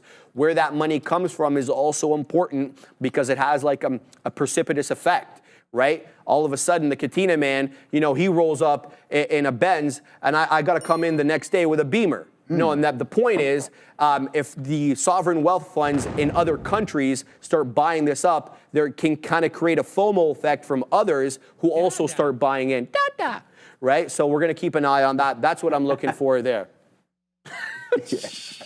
You hit the data. What did you want me to do, bro? Daniel, Sharif, long on Tesla. Do you think it's a good idea to buy as put as insurance, or do you suggest something else to diversify, to buy a put as insurance? That's your world, Joseph. So where do you see that question? So Danielle, I mean, I'll send it to you if you want. D-A-N-I-A-L. I'm sending it to you in the chat immediately. Cool. So she said she's long. They say they're long on Tesla. Okay, I find it. Do you think it's a good idea to buy a put as insurance, or do you suggest something else to diversify? Well, I think that's a question that you need to ask yourself. How long are you going to be planning to be in this trade, right? And if you're catching it at the lows, let it start working out or not working out before you make that decision too, right? You don't want to just hop into it. You bought a bunch of shares and then it's like, oh, okay, well, I got to buy a put or anything along those lines. If you've been sitting in it for a while, then maybe, but you have to also take into consideration where we're sitting at a technical standpoint, right? We're down 50%. How much lower can it go? Obviously, how low can we go? Get real low. I know exactly where you're going. 2 stomps this time. But no, back to being serious here, because it is a serious question. Well, one, where are you long at, right? You got to ask, you need to identify that. If you're long near these lows and it's been working, why are you going to buy that put? Allow the trade to continue to work, okay? But if you've been long somewhere in the 300s, 350, and you think that you're going to continue on that downside and you want to hedge your position, even so, you don't want to be buying necessarily a put all the way down at these levels. Because you have to ask yourself, a 50% haircut, are we going to break lower and then continue and head into that 60, 70%? That will be absolutely catastrophic. And I think at that point, you just want to get out of the shares, never mind hedging the position. All right. So I need a little bit more detail on what you got going on with that. You can always buy a put. So say you're in at these lows, and then we'll be forward thinking here, and then you trade up all the way to 350. You don't necessarily want to sell your shares at 350, but you think that there's going to be a short-term pullback, and you start to notice that within the price action. You start trading around 335, 330. That is when you would necessarily want to buy the put. If you're just at long now, you don't want to hedge against the position immediately, especially when it's working. You want to hedge against that position when it is working, and then you see some potential short-term downside. So that is my opinion. You can obviously manage it how you please, but there's many factors to take into consideration. So yeah. Palantir got a nice little pop on this name, coming back into VWAP and holding this level, which is also a positive sign. Let me get my crosshairs up here. Okay, so yeah, there we go. 85.40 holding. Nice pop up from 85.40 to just under 86 here on Palantir. Nice recovery in this name, 7.5% on the day. CR Legend 7. Wow.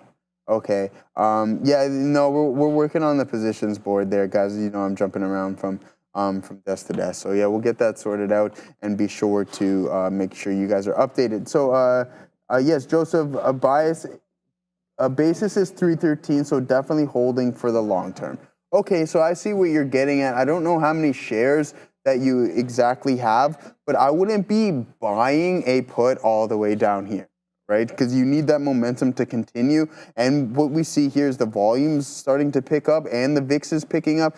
So if momentum starts to dwindle, the VIX starts to move a little bit lower, and the ATR starts to dwindle here as well, then that means you're going to be paying, like right now, if you grab that put, you're going to be paying a hefty premium for it. And then with volatility possibly on the decline, it's just going to diminish the value of your contract significantly faster because the options market will start removing implied volatility. So you'll see that start to decay. You'll see that volatility decay start to step in, and you paid for the contract in high levels of volatility. So just keep that in mind. 313 isn't horrible. You're, what, $66 out of the money, roughly $63, $65, whatever it may be. We know that Tesla, when it really starts, the momentum kicks in, you get that cult-like type price action, that it can move $60 in a span of a couple of days. Is that going to happen immediately? I don't think so. But again, if you're in it for the long term, you want to own a piece of the company. 313 isn't horrible. If you see it breaking through some key support levels, then yeah, maybe look to consider that. But right now, I wouldn't be buying a put with heightened volatility and a heightened average true range. Okay. Right, on our trade, yes, I'm happy with how I traded this, but I'm out of shares. So I'm really debating on whether or not to punch more long. What I'm waiting to look for, does it clear the $0.50? These $0.50, they can act as areas of support and resistance at times, not every time. So we've got higher lows. We don't necessarily have higher highs until we get something above 992. So we could get that, obviously, with this move up here. It doesn't have to be in a straight line. There could be micro pullbacks. That's what I'll be looking for, likely to get in. But first, I want to see how it trades around the $0.50. It's having trouble with it right now. I did get the wick there at the top at 56s or 55s, excuse me. So I'm happy with that, but I'm out of shares. So I gotta figure something out. Either I trade something else, or I look to get back into this one. Just how? That's kind of what I'm wondering at the moment. The 10 exponential, I don't really want to base anything on the 10 because it just cleared it. Is at 9 1/3. So if it does come down there, there's a risk that this is a lower high, and then that's not really the trade. But unless it comes into the 10, then finds aggressive buying, that could be a little bit different. So I'm going to pack my patience here and see how this 9.5 does. I don't mind adding into this position for another attempt at the high of the day. Right, 992 high kind of makes sense. That $10 level is an important level, both as a whole dollar and the $10 level. So we'll see if this one wants to make another attempt at 10. That is not technically a bad look there. So that's what I'm looking at. Now you can trade any of these other quantum names. I mean, Rigetti's kind of making a nice move as well. But I would submit to you that QBTS looks the best of the bunch. Right now, QUBT is a bit consolidative, as you can see, kind of bottom right-hand corner of your screen, very sideways. Rigetti, not bad, off VWAP into that 10.5, but to me, QBTS has the best looking pattern in the sense that it's more directional to the upside as opposed to consolidative. So I'm keeping my eye on that. I'm also keeping my eye on PRPL. Shout out to Nimit for calling this bad boy out. We're going to take off here. PRPL, we're going to take off... we're going to take off ACON, and we're going to put PRPL, so that we can update. We can get all the data on this one. The deal with this one, Bhavin Patel. I like it. It did reject that dollar. It cleared the 10. It cleared the 20. Now it's at VWAP. Do we have another attempt at the dollar? We're going to find out, because man, all my charts are missing data. I'm probably going to have to restart P-Pro 8. Yeah, do you want to restart it? Yeah, because all of them are missing data. I had to do that the other day, too. And it worked? Yeah, and it works. Okay, can you just take over for a second? Absolutely. Restart. So just going back to these quantum spaces, RGTI down here, I like as well. We're going to go to the robotics here shortly. But I do like this because I mentioned this yesterday, guys. Is that when a stock is in play like this, and we know that Rigetti isn't really making any money or anything along those lines, but it can get in that meme style, and that's what you want to look. You want to participate in those styles of trades. But if there is meaning to this company down the road, then you're going to start seeing the market continuously be forward-looking. Holding around $7 and up 33% from that point. So $10.42 roughly, so roughly 30% or whatever it may be. But again, inability to construct a high, and that's what you want to keep an eye out for. If you can't break through this level, then maybe the sentiment will be really weak in this name, and then you can take another leg lower. But I think that it will come back into play here because so let's see when the average true range and the volume really started to kick in, which was in November, right? So from November all the way to January of this year, you were in play. You see that volume, you see the expansion in price action. So this tells us like, hey, this space is in play, and for it to just fall off a quick cliff that quick, usually it happens, right? You can see that with Palantir and etc. But eventually it will come back into play. You'll see buyers start to step back into the space. You'll see a lot more volume start to be trading. And it may not be the case right now, but I think at some point with Rigetti computing in the quantum space, you're going to see that in-play type price action step back in here. So I'm going to be looking forward to that. I was looking for a long-term play. I told you guys about Hood because I like the fundamentals of the company. And when I read over Rigetti's previous report, the fundamentals didn't support me getting into it. And the exact same thing with Rich Tech Robotics. I get it, a totally different space, but you can see roughly they went into play around the same times. So the 20th of December all the way up to January 6th. So a good solid, just a little bit under a month there of in-play type price action. And that's what you want to find. Is that going to happen with Rich Tech? I'm not too sure because it is that robotic space. But I think with the quantum space, you'll see buyers eventually step back. Rich boy selling. Can't say it because, wow. I'm still putting these together. I'm almost done. I think I'm having the same problem, though. Are you still having it? Oh, okay. We're going to double check. We'll find out. Here we go. PRPL. Yeah. And still having it? Yeah. That's fine. We don't have to trade PRPL. It's not a necessity. And if I want to, I can trade it off the side chart. Yeah, there's a whole bunch of missing data. Oh, yeah, and those gaps in it? Yeah, it's okay. Yeah. Katina Man said that there was an upgrade today. There's an update, excuse me, for P-Pro 8, which I did not download, so that's kind of on me. And yeah, that kind of happens when we do have these updates. So hopefully I'll be a bit more ready next time. But I'm keeping an eye, guys, on QBTS. So I'll just bring in these side charts here, and we can have a look at this. QBTS, as I kind of suspected, is fighting here at the half dollar. These half dollar areas, whole dollar areas, they are sometimes areas of technical support and resistance.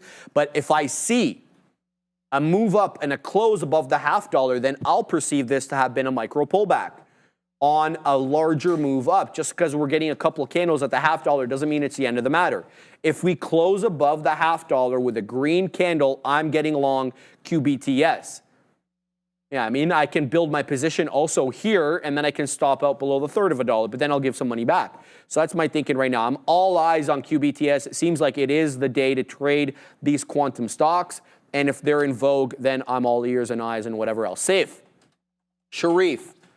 Please help me understand this. I see a lot of small cap gappers move better in pre-market hours.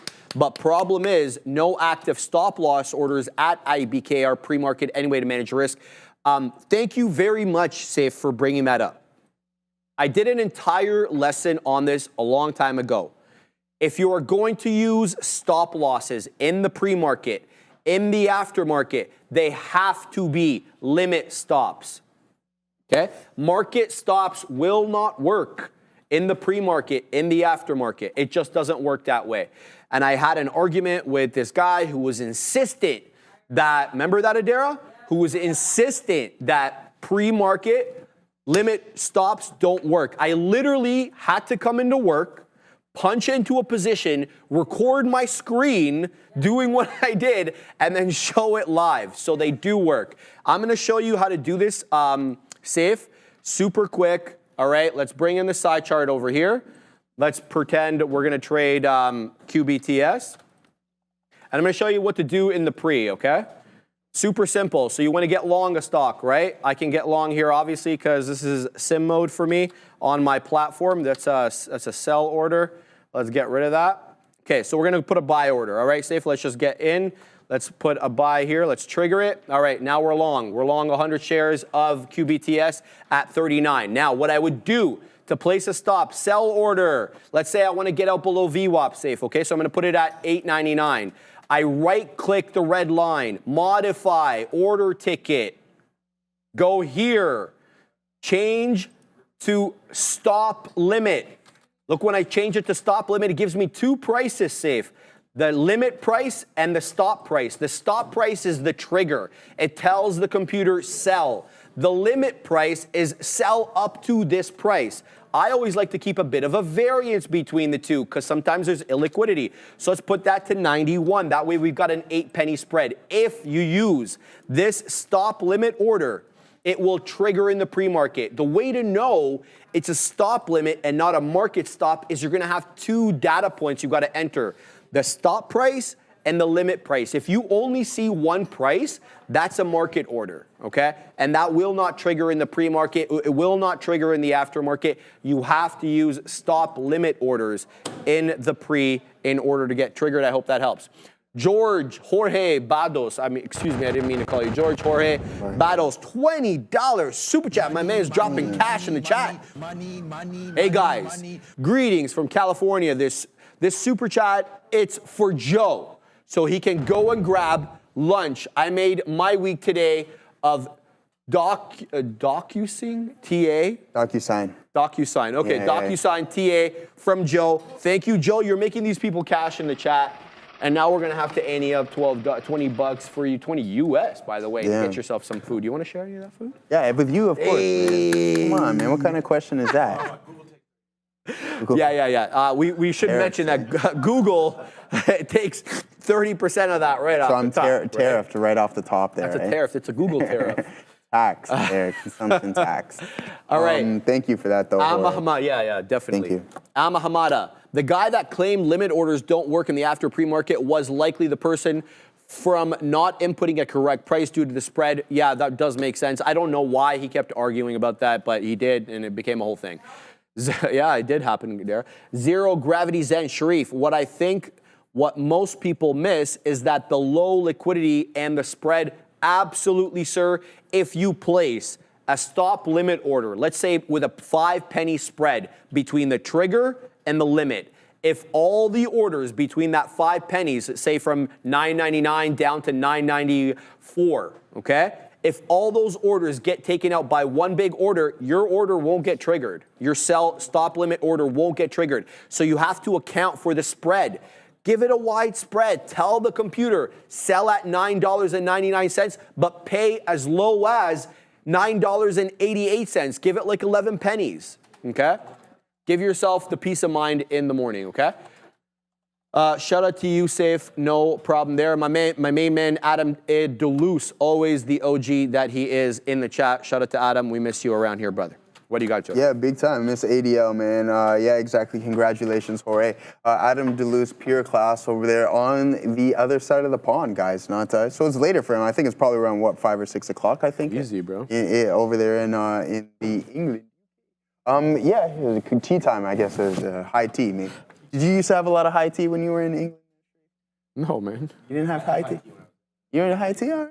Well, I don't know what you say. You went to school. Like, Yo, my friend is watching right now. man. Shout out to my buddy Hashem, and he made fun of me for not being able to say DocuSign. Hash, you really think I don't know about DocuSign, bro? Yeah, man. He didn't spell it the right way. DocuSigning. Don't come at me like that, Hashem. DocuSigning is what he called it. So shout out Hashem. I know I'm getting well, too excited about that. Shout out to my boy Hash. So there you go. No high tea for Sharif either. But here we go. Climbing higher in some PLTR. Getting a lot of tags in the chat, man. Sir. Once again, thank you guys. It is Friday. Thank you all for your participation here. Katina Man said it. Thank you guys all for the super chat. They've been coming in hot today in the past couple of days. And most especially thank you, Jorge, for that. It always makes me feel good inside. So yeah, I'm glad you had a good day as well. So congratulations. Keep up that good work. There's plenty of more to do. And you know what? To be honest with you, Jorge, I wish I traded a DocuSign this morning, especially on that news. And that's my A1 setup, especially out of the opening drive. So I will pull it up right now to see what we got going on with DocuSign. And we're just going to go over what had happened and how I used the volume weighted average price for these types of entries. So on this 1 minute time frame, guys, we can see that right out of the open, we dipped below it and then we sit on top and then that volume really kicks in. Like, so when we go to categorizing setups, this would classify as my A+++ setup, and then that's when you go and try to push it. Unfortunately, with me, I tried to push it on NVDA slightly too early, and that's okay. It happens. But again, just learn from those mistakes. Document what's no pun intended. Document what's happening here, and then look to join it. But with a strong earnings report, and I think that's why I find a lot of my larger trades going in the earnings seasons, and when they have strong reports, good guidance, etc., you can see that you continue within the strength. Now up about 20%, holding the volume weighted average price really strong, and then you get that elastic effect in the indicator and you sit right on top of it, and then that's when you squeeze. So I'm really glad that you traded that really well, and hopefully you have many more setups and trades like that throughout your trading career. But we got another $20 super chat here. We got it, yeah, and I love this. No, I love this here. DJ 2AM, he says he mixes music. I think it was like Future or Bossman D-Lo or something along like that. He mixes music, but we gotta do some equal treatment around here. $20 for my big boy Sharif here. Oh crap! Okay, I see you. So we're DJ 2AM, my man. Yeah, my man. I appreciate you, DJ. How did you know he was he mixes? He told me. Yeah, he told me before. Yeah, he told me that he mixes. I forget which. I really appreciate that. And I think we just got another one. Sorry, DJ 2M, you didn't have to mention it. It's Young Dolph that he mixes. See, I remember. I like to remember the conversations that I have with. I love hearing it, man. Shout out to Farm Trader, another $20 super chat. My man's dropping cash in the chat. We're doing it on this Friday. Really appreciate you guys, man. You guys bring the good vibes. We love you guys for it, man. It's always engaging with you guys in the chat. There's no question about it. Even when we don't agree, it's a hell of a time. Love you guys. Thank you so much for the super chat. Do appreciate that. Ryan says, I think this one is for Adara. He said the boys, but you know what? Adara's not a boy, but she is part of the crew. There's no doubt about that. So Adara is involved in this one as well. Get it, Adara. You're right there. Hey. Thank you so much to the greatest. So we got a lot of money here for food here, so we're gonna have to split it up amongst. Are we gonna order anything, Katina man, or what's the situation? Well, maybe we'll wait for when Neil gets back. Yeah, because we got a whole bunch of your super chats earmarked for food. You know what I suggest? Okay, so we'll have. You're gonna go Starbucks. I was gonna say Batty Alleys for the people. No, they don't deliver. That's the thing. I don't even know if you can. That's how exclusive these guys are, right? You can take the car. Katina, man, I'll give you the car. I know you have your own car. Yeah, and you think I won't give you my car, brother? We might not return. Yeah, we might not return after either. So wow, yeah. I'm trying to get rid of it too. But, there you go. I'm gonna get rid of it for you. But thank you guys all for all those super chats, man. Loving it, man. Joseph, we weaseled back into QBTS, taking some profits here. Long 54s, the best print I've had so far. 65s. Now I'm waiting at 69s. As I said I would, if this broke above and held above 50, I felt good about it, especially with the 4-candle consolidation pattern that it put in south of that whole dollar. But we're not out of the woods. I mean, the fact of the matter is this could turn back. So I'm very cognizant of the price action right now. We're not going to let this one get out of hand. If it turns back against me, I will get the hell out of there. We're going to try to do the best we can on QBTS. Looking decent here, but it's coming back into that $50. Shout out to my main man, Adam DeLuce. Appreciate you, my man. Yes, I forgot. We went and watched Champions League together versus Paris Saint-Germain. Arsenal whooped Paris Saint-Germain that day, likely because you brought the good juju with you. Take it easy there, Katina, man. And now we're playing Real Madrid. Oh, God, I didn't want to play Real Madrid. Oh, yeah? Oh, yeah, man. Listen to this, Joseph. I got to complain a little bit. I'm listening. So, let me take a sip of my coffee. Yeah, you're gonna have to get ready for this, Joseph, because it's not fair. Your shirt took a sip too, bro. Yeah, I got a hole in my jaw. It's all good. That chiseled jaw, bro. Yeah, somehow a hole found its way into there. All right, we got to pause here, bro. Katina, man, look what's happening in the chat. What is going on here? We're spinning the money. That's what's happening. Kenneth E. $50 super chat. Appreciate all the information you guys and gals rock. More money for the squad. Thank you so much, Kenneth. Class act. Very much appreciative of that. Obviously, it's going to be distributed amongst the guys and the gals. Really do appreciate that, Kenneth. Thank you so much. Anything you'd like to talk about, make sure to tag Joe or I in the chat, and we'll be more than willing to answer it for you. But Joseph, what I was going to say was, so Real Madrid was playing Atletico Madrid. Because you know in England, I mean in Europe, they have multiple teams in the same city. That's just kind of the way it goes there, okay? So Atleti and Real, rivals, to say the least, okay? So they're tied 1-1 on aggregate, meaning you play one match on your ground, I play one match on my ground, and we take the total score after the second match. It was tied 1-1. One team scored there, one team scored here. So we went to penalties. Played 2 overtime halves, 15 and 15, and now we're shooting penalties. The Atleti player comes and shoots the penalty. He slips while he's kicking. Hold on. You haven't even heard the end of it yet, bro. He slips while he's kicking it. His planted foot, which is his left foot, slipped, ended up skinning the ball before his right foot kicked it. So apparently that's illegal. It's called a double kick. And despite the fact that it went in the net, they took it off. Oh, no. So then they ended up losing on penalties. I didn't even know that rule existed. That's one thing that I'm not too much of a football fan or anything along those lines, but that's one thing that I didn't like is that how are you going to end a serious game in penalties? Agree. It's like there's no way. Like imagine like the Stanley Cup, because they did that in the World Cup and everything, right? So imagine like a Stanley Cup playoff or the World Cup of hockey ending in a penalty shot. Like I've never been a fan. Way. Can I make one point to you? I thought that they should always take a hint from hockey here. So in hockey, in overtime, we play 4-on-4, right? 3-on-3, yeah, 3-on-3. It used to be 4-on-4. Now it's 3-on-3. And why do we do that? Because it opens up the ice. It makes offensive. The chances of scoring are significantly higher. Why don't we do that in soccer? Drop it to like 7 or 8 guys. Allow the game to end organically rather than on penalties. Yeah, because penalties are a crapshoot, right? Like, I hate it. It's a lottery. And that's exactly. It's a lottery. You can have a much better team losing penalties to an insignificant team, like a lesser team, and that happens in hockey all the time. It's like, okay, they have no business winning this game, but it goes to penalties and they win. So it's just like. So and look, Joseph, they've been trying for years. They've been really trying to get away from the penalty system. They haven't been able to find anything good enough to do it. I think they really should take a hint from hockey. Yeah, absolutely. Lessen the amount of players on the field, create more offensive chances. If the field is open, I get that there is the same amount of players, but there's also the same amount of players in hockey. Exactly. Right? So I mean, if you go like 5-on-5 in a soccer game, a nice little chip above the defenders, and then the attacker's gone, right? Yeah. See, Adam? There's my man. FIFA and UEFA should be listening. Shout out to Michel Platini. What a guy. Anybody that follows soccer knows exactly what I'm talking about there. I'm being very facetious. Vivid Distortion. I'm about to watch the replay on YouTube. Watch it, brother. It's kind of heartbreaking. The dude, he doesn't mean to slip. He legitimately slipped. He wasn't trying to do like a Neymar and like fake the goalie, shoot with one foot, and then kick with the other. That's not what was happening. It was a legitimate slip there. That's the truth of the matter, guys. So that's the situation.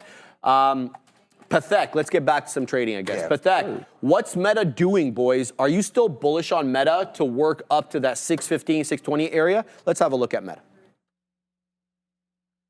All right, just allow me a moment to load in the bad boy up here. Okay. Well, Meta's definitely moving sideways here. It's not giving up the ghost. So this is a nice move up. Obviously, a recovery and a reclaim of 600 holds the low. And now we're not really putting in lower lows or lower highs. We're very consolidative. So if the future continues to kind of hold up at this level, I like our chances of at least moving into 610. Maybe today, if we can get that decisive 608 break, which is essentially the high right now. 607.93 is the high. I like Meta today. I told you guys if I was going to trade the Mag 7 names, it was likely going to be Microsoft, Google, or Meta. Those are what I perceive to be the best of the 7, excuse me. These are the best 3 of the 7. They've been trading at highs. Percentage up on the day is good as well. I get Tesla's up more. I get Nvidia's up more, but they're not at highs, and the chart patterns were not as strong when I was looking at this. So I like Meta. If we can get that 608 break, Pathek, I don't know how to say your name. Let me know in the chat. Tag me because I know you're always in the chat. I don't want to keep saying it wrong every time. I like it, especially as well if we can clear 16.7. 16.7 on the future. The NQ March contract is what I'm talking about. That's essentially the high of the day right now, 16.703. So we did technically reject that 19.7, guys, excuse me, 19.703, the high of the day on the future. It looks like we're stair-stepping up, guys. Like, I mean, even that pullback, that rejection off 19.7, look where we held up. Well, number one, we defended 19.6, and now we're on our way possibly to retake 19.7. In addition to holding up at 19.6, it was an area support, previously resistance. I'm talking about this area right here. So that's kind of what I'm thinking right now. If we get that continuation to the high side, I like our chances of at least going to 610 on Meta, but you never really know until it happens. What's going on over there? What are you guys giggling about? Well, he's asked me what I want from second cup, and he's like, white or normal? I'm like, I'll take a normal. Oh, wow. Yeah. Like, Rob killed it with today. Like, all right, well, maybe I'll get a mix then, you know what I mean? Because I'm mixed. There you get go. the white and the dark chocolate. Shout out to Adara. Adara tagged me, agree regarding Meta. I'm short from 606.60 because it's rejecting anchored VWAP, but I am risking it tight. It could fully break out. Shout out to you, Adara. Print up a storm. Let us know how it goes, and we're going to shout you out and cheer you on no matter whether you're going long or short. Adara. Joseph, what do you got? Adara? Yeah, I agree with you on that point there, Sharif. But we have a good question in the chat from, I think it's Amma who asked me, like, Joe, should I sell some covered calls on INTC? We'll pull up INTC and talk a little bit about it. INTC, even though we have been quite often. Oh, it broke out. Oh, you dirty dog, you. Yeah, going towards the high day, but I just stopped watching it. It kind of had some errors in it along those lines. But a nice breakout here on INTC. My issue is So, Emma, I believe your name is, put in your average price, right? And then we can do some TA based off of that. But look at this here, guys. Look at this. 1, 2, 3, 4, 5, 6 attempts at breaking this $18 level and now bouncing it. I need to know your average price for one, and then I want you to also ask yourself, do you necessarily want to be selling covered calls on a stock that can be potentially appreciating, right? So you need to take that into consideration. If this starts squeezing and you start selling covered calls up here and your average price isn't very good, then you're going to get assigned at a lower price and then just take a double loss from the call and then the execution of the exercising of those shares. So really ask yourself, are you prepared to do so? But what I can do is pull up the options chain and then we can look at some not even open interest, but we can look at some further dated contracts where you can collect some premium. You got to take in mind too that it's not an overly expensive stock, so you're not going to collect that much from a premium standpoint. And if you're okay with that, then go with a far out the money, obviously, so you don't exercise. And if the underlying asset continues to appreciate and not go anywhere close to your strike price, then you'll get the stock appreciation value there, and then you'll collect the premium as well too from allowing that contract to expire worthless. So let's see what's going on. We're going to go to the August. So that's going to give us 154 days, right? So, and we're going to go up the chain. This is going to allow us to go further up. And then we're going to go to $40 here on INTC. And still, in my opinion, it's not even worth it. You're going to collect $44 per contract. I don't know how many shares you have. So if you can amp that up, if you have 1,000 shares, then you like $440 or $440. But as of right now, $44 per contract at that 40 strike price expiring 154 days from now just isn't worth it in my opinion. So you really have to ask yourself that question and give me a little bit more information. All right, man. We just keep adding and taking out more, taking out more here on QBTS as it continues to move higher highs and higher lows.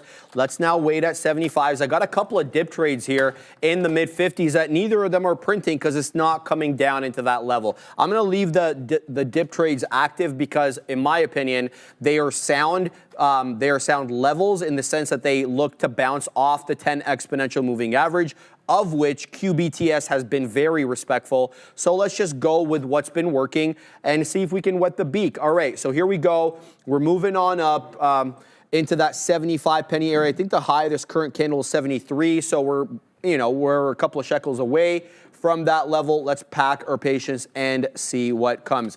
I've been also keeping my eye here on PRPL. Where's that one? Here it is. Sorry for the data, guys, but here's what I'm looking at for PRPL. It's been kind of hanging out here. It's one that Bovin pointed out to me, which I happen to like, not going to lie.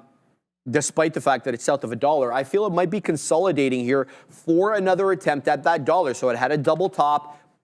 It failed the dollar break. It got to $1. It failed it on 2 attempts here on the 5-minute chart.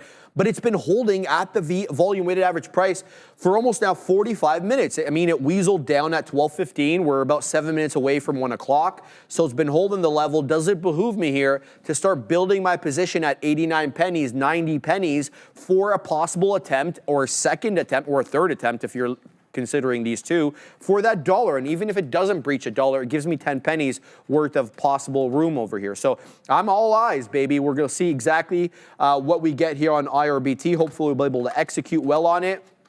And here we are with 75s again on QBTS. We take out the print again. The Katina Man's yelling about Tesla, so let's have a look at what it's doing. It's close into that 250 again, Katina Man. So Tesla is definitely on one today. Second best performing name in Mag 7 world out after the monster NVIDIA. It's number 1, almost up 5%. NVIDIA is 4.85.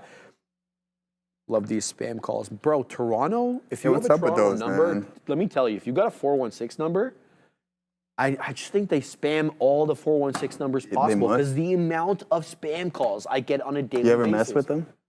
I don't, bro. I don't have time. I mean, maybe on the weekend or something. I've never done it. Good idea, though, Joseph. Yeah, oh, trust me, they get riled up. Yeah? A whole lot. I know you don't like Seinfeld. I know you don't like Seinfeld. That's okay. It's okay. It's one of the things. Man, the people are really going to dislike me. I don't eat pie, no Seinfeld. Hey, bro, I better we ain't lying about any of these things. So, you know what? I'm in trouble here the more that I think about it. There's a 6 Seinfeld episode where the guy, telemarketer, calls him at home. He's like, hey, you want to switch your long distance provider, back when long distance was a thing, right? And the guy's like, Seinfeld's like, well, no, I'm kind of busy right now. Can I call you back? He's like, well, you know, yeah, you can call us back. He's like, well, give me your home number. I'll call you back when I have time. He's like, well, I can't give you my home number. The guy's like, well, Seinfeld's like, why not? He's like, I bet you want people calling you at home. Yeah. Now you know how I feel. Smash, right? All right, so it was a perfect setup. And like, obviously, I'm not giving it, I'm not doing it any service over here. But the point is, it was funny. So, all right, back to work over here. Shout out to OG Darwin. They're just calling to see if they're still available. He knows exactly what I'm talking about. Joseph, have you ever put anything on Facebook Marketplace? No, I've never. Come on, bro. I mean, is there anything you're going to say yes to today? Like, dude, you don't like pie, you don't like chocolate chip cookie. Katina, man, what did you bring over here? What's going on with this guy? Yo, stop it. I'm not answering any more questions.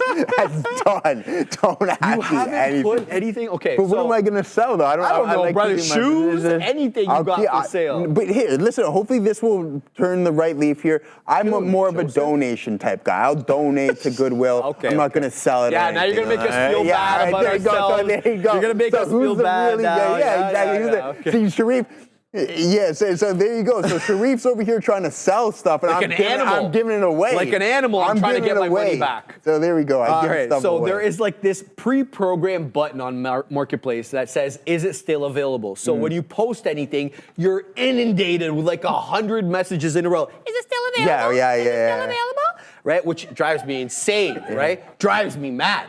Absolutely not, right? It drives me insane. All right, and I had like my it's like a trunk liner for my Jag. It didn't fit. It was like for the previous model. It kind of fit. It was okay. Yeah. I want to get rid of it, so I get the one that actually fit. And goodness gracious, bro, the amount of messages like, and then like nobody wants to get it. It's like, why are you messaging me then to ask if it's still available? Getting my hopes up. Yeah, exactly. You know what I mean? That's why you donated. You would have gone. Oh my goodness. Just donate everything. D. Westermeyer. Oh man, my wife loves messing with scammers. She has gotten multiple to admit what they are doing and send pics of who they really are. Your wife is devious. Shout out to D. Westermeyer, the OG. We miss you around here, brother. Thanks for that comment there. Shout out to TS for the $1 super chat, dropping cash in the chat. Thank you very much. I do appreciate that. Gorev, true, it drives me crazy as well. Gorev, why do they do this, brother? What are they getting out of this? Safe, real voice, Scott. You know it, baby. This is just a fake voice right here I put on for the show. Otherwise, I talk like a 3-year-old girl. Joseph Wilson. Yeah. You got over there. Well, exactly. From now on, if you guys ask me any question, I'm just going to lead you to my lawyer, okay? So just ask them. You're going to go to the lawyer, and that's it. It's all done now because, no, I'm loving you guys in the chat, man. Thank you guys all for the love. A good Friday. But INTC, so we'll go back to Amma real quick on what she was referring to. So 16, she has an average price of? Doesn't make too much sense because I haven't seen it down in those levels. So it's $16 you said, and then you sold a 24 call on that news. I don't know if that's the best idea, especially, again, it may not be a sustained move, but I think you can be a little bit more patient and further dated. And if you collect some premium on the down end, then just close that contract. So here we go on PLTR. We're waiting to crack this and take that second leg higher. Some of these tech names seem relatively strong. Apple still hovering around the high a day. Tesla as well, too, looks like it wants to move in that northeast trajectory, and NVDA still holding up relatively well at 120.89. We did go to a high of 122 here, guys. So that is a positive sign. I mentioned on the options chain, I don't even want to read some of it. Yeah, I don't even want to read some of these comments that I see that I'm getting tagged in. But having a great time with you guys. Let's see. Okay, I'll go through a couple of them here. Los Polios, better call Saul. Okay, I'll get on that right away. Adjusted price from selling puts. Okay, I see what you're saying. Tim and Murray, Joe, what's your favorite color, blue or green? It is blue, my friend. Hey, there's my man. There's my Joe's man. Cool. He can come. Thank you. I appreciate that. I'm glad, and thank you for the invite. I don't know necessarily where I'm going, but $1 super chat. We just got a thumbs up here from Cutco Carmen. Thank you for that $1. Much appreciated. I'm glad that you're having a good time and having as much fun as we are there, guys. But NVDA, let's pull up and take a look at the options chain. I want you guys to look, too, as if you have your chain available, and just take a look at 120. We have now exceeded that. So all those writers come the end of today, because we do have an expiration cycle on NVDA. So if you're writing 120, you got to start to cover, because we are right at that level. Even if you're, I believe it's a penny in the money, even 5 cents, I believe you will get exercise. So wrong again, green, says MB3. Okay. Yeah, the market people are going to think obviously. Yeah, right? exactly. Can't expect right? that. So Yeah. that's funny. But yeah, here we go. At 120, so if you're writing at 120, you are now in the money, and that's not necessarily something you want to do. So be aware closer to the close, what happens in NVDA. Are you going to start to get that cover rally? Are people going to start hedging against those positions near the end of the session? And it's very possible, and we can get in that squeeze type price action, especially with such high levels of open interest, 76,000 at 120. So be aware of that. But another $2 super chat. Ridiculous. Just a like, and there's no comments behind them. Thank you for that, Stephen Belly. Much appreciated. Love you guys from Florida, following over 2 years. Says Yevon Soul. Much appreciated. Tyrone Hamilton, my guy, what's going on? We'll throw a siren up for you there. Much appreciated with that. But back into the markets, we can go through. Probably look at the comment by an individual by the name of the Bone Broth. The Bone Broth. Yeah. Have a look at the comment there. You saw that one, Adara? Where is it? How far is it up there? You're gonna have to look. I'm not gonna try to help it out anymore because it's quite funny. But yeah. Why don't shout out to Harsh. Can you read it or no? Is it not readable? It's readable. It's readable. But yeah.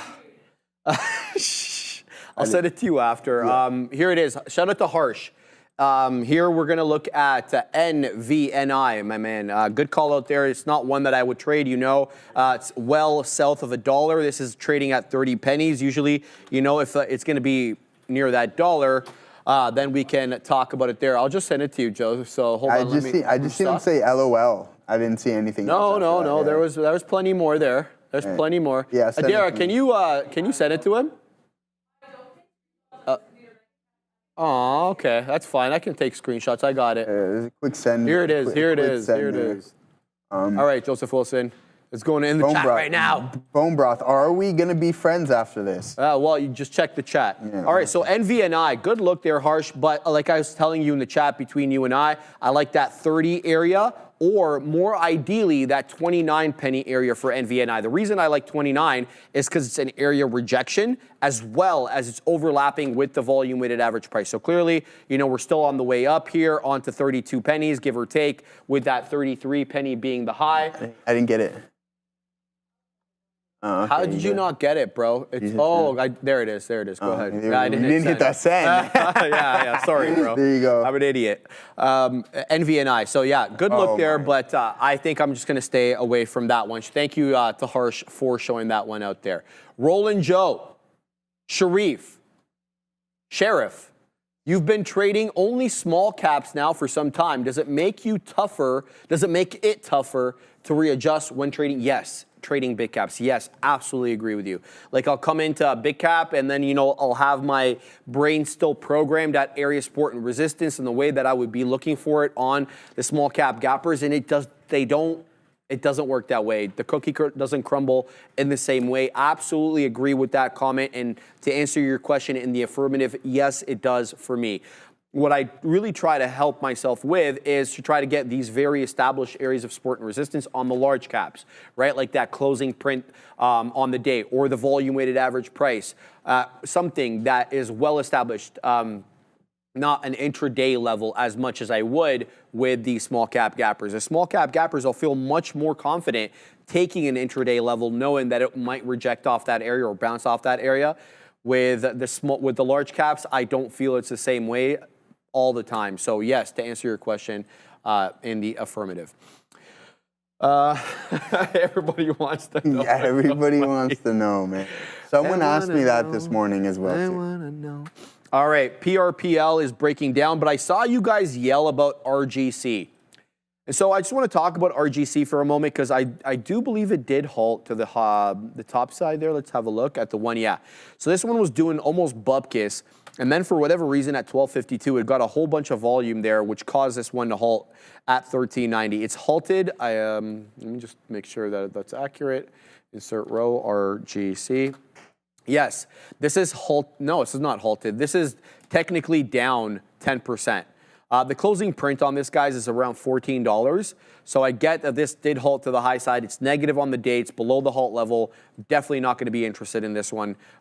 It's not trading in a way that is acceptable to me. It's way too spready. It's moving 50, 30 pennies at a time on a $12 name. That just is not the look for me, okay? So we're going to stay away from that one. IRBT has been kind of doing this flat bottom break possible look. So I may be looking to get shorts on this one. I'm talking about IRBT here. I tried getting long on this earlier, but look what it's doing. It's doing the pattern that we always see, the descending wedge. When you have a good move up, but the buyers are exhausted and there's no more buying, we get this lower high situation where we keep putting incrementally lower highs all the while holding that flat bottom. I'll submit to you guys, that flat bottom looks to be the volume weighted average price, which is overlapping exactly with that 50 penny area. So 350 flat bottom break possibly here on IRBT. But yeah, not much else for me here at the moment, Joseph. I was thinking about weaseling into GUR. GUR has a great looking bull flag over here. GRRR is what I'm talking about. Big move up, and then you get a very sideways consolidative move. This is kind of what you look for if you're looking for that bull flag continuation. And what's supporting my thesis here is the higher lows. So if you're looking during the consolidation phase, get it, Adara. 1145, 1150. We double bottom there at 3150. Stop it, Joe. I'm not doing and then anything. 3175 is the area low. And then next after that is 32. All the while, we're still using that 3250 as resistance. So GUR to me looks like a great looking bull flag. Pick it up off the lower end of the range, whatever you perceive the range to be. It's up 25%. Yeah, so I think I might try to weasel my way into GRRR here if it sets up in the right way. Joseph, what do you got? Yeah, I'm all out of this palette. Oh, we got to do Playmaker, bro. Oh, yeah, okay, yeah, you're right. We do got to do Playmaker. Yeah. See, BVB, I almost just forgot there too, and he reminded me, but then I went into my own little world there. So there's a lot of work I have to do. Oh, the Playmaker. We're making noises today, Dara. Yeah. I don't know what's going on. It's all all good in the hood, man. All right, we're going. Do you know which direction we're going today, Sharif? I'm looking right now. Joseph, 72% long, 28% short. I'm surprised. Ready to go? Ready, Freddie. 562.05. 562.05. We're taking profits at 564.05. 564.05. And then we're going to stop out at 561.05. 561. There it is. We like that one there, right at 105 there, folks. Let's see what we got cooking up. Today is the 14th of March. What kind of dog? I was meant to ask you, what kind of dogs do you have again there? I have two Frenchies, Betty and two Veronica. Frenchies, yeah, Betty and Veronica, yeah, out of the magazines there. Why you ask? Well, because Selena looking at getting Selena a dog? Yeah, well, I'm no. Selena's looking at getting a dog. You set me up for that one. Yeah. 108. 108. Perfect. I'm marking the time so that I can eventually send this to her, and then she can see that you said no, that she's well aware. Hey, listen, Sharif. Listen, I was a previous dog owner, but she wants a mini Dashin, right? I like those. The hot, hot dogs. Yeah, the little, short legs. they're like probably, but the legs are like that big. They're absolutely tiny. But see, the thing is, though, I told her that's why you cannot get all white furniture and cream everything. You can't be one of the cream people and want to get a dog after. Yeah. Bro, we just sent you that message, and you know. Oh, yeah. All right. Come on now. Oh, man. Come on now. All right, Joseph. No, but seriously, she wants that dog. She wants a Dashin, dude. How much do those run for these days, bro? About 3K. They're 3K, Yeah, right? for a Especially if you get a good, a good breeder and everything along the registered and everything like that. And well, I mean, just for the dog, then you got to take it to training. You can't. I will never have a dog in my household without it being trained. Right? I used to have a King Shepherd. That thing was a he was a German Shepherd with long hair. He was longer hair, but he was a purebred, right? And just like he was an absolute stud. Loved him to death. Obedient and everything like that. So smart. So smart. They know everything. But yeah, well, my dogs are dumb as you know what. They're lovable. Did you take them to they're training? Stupid dogs, bro. French bulldogs are not known for their intelligence. Sorry to offend anybody. Adara, what's up? What's up?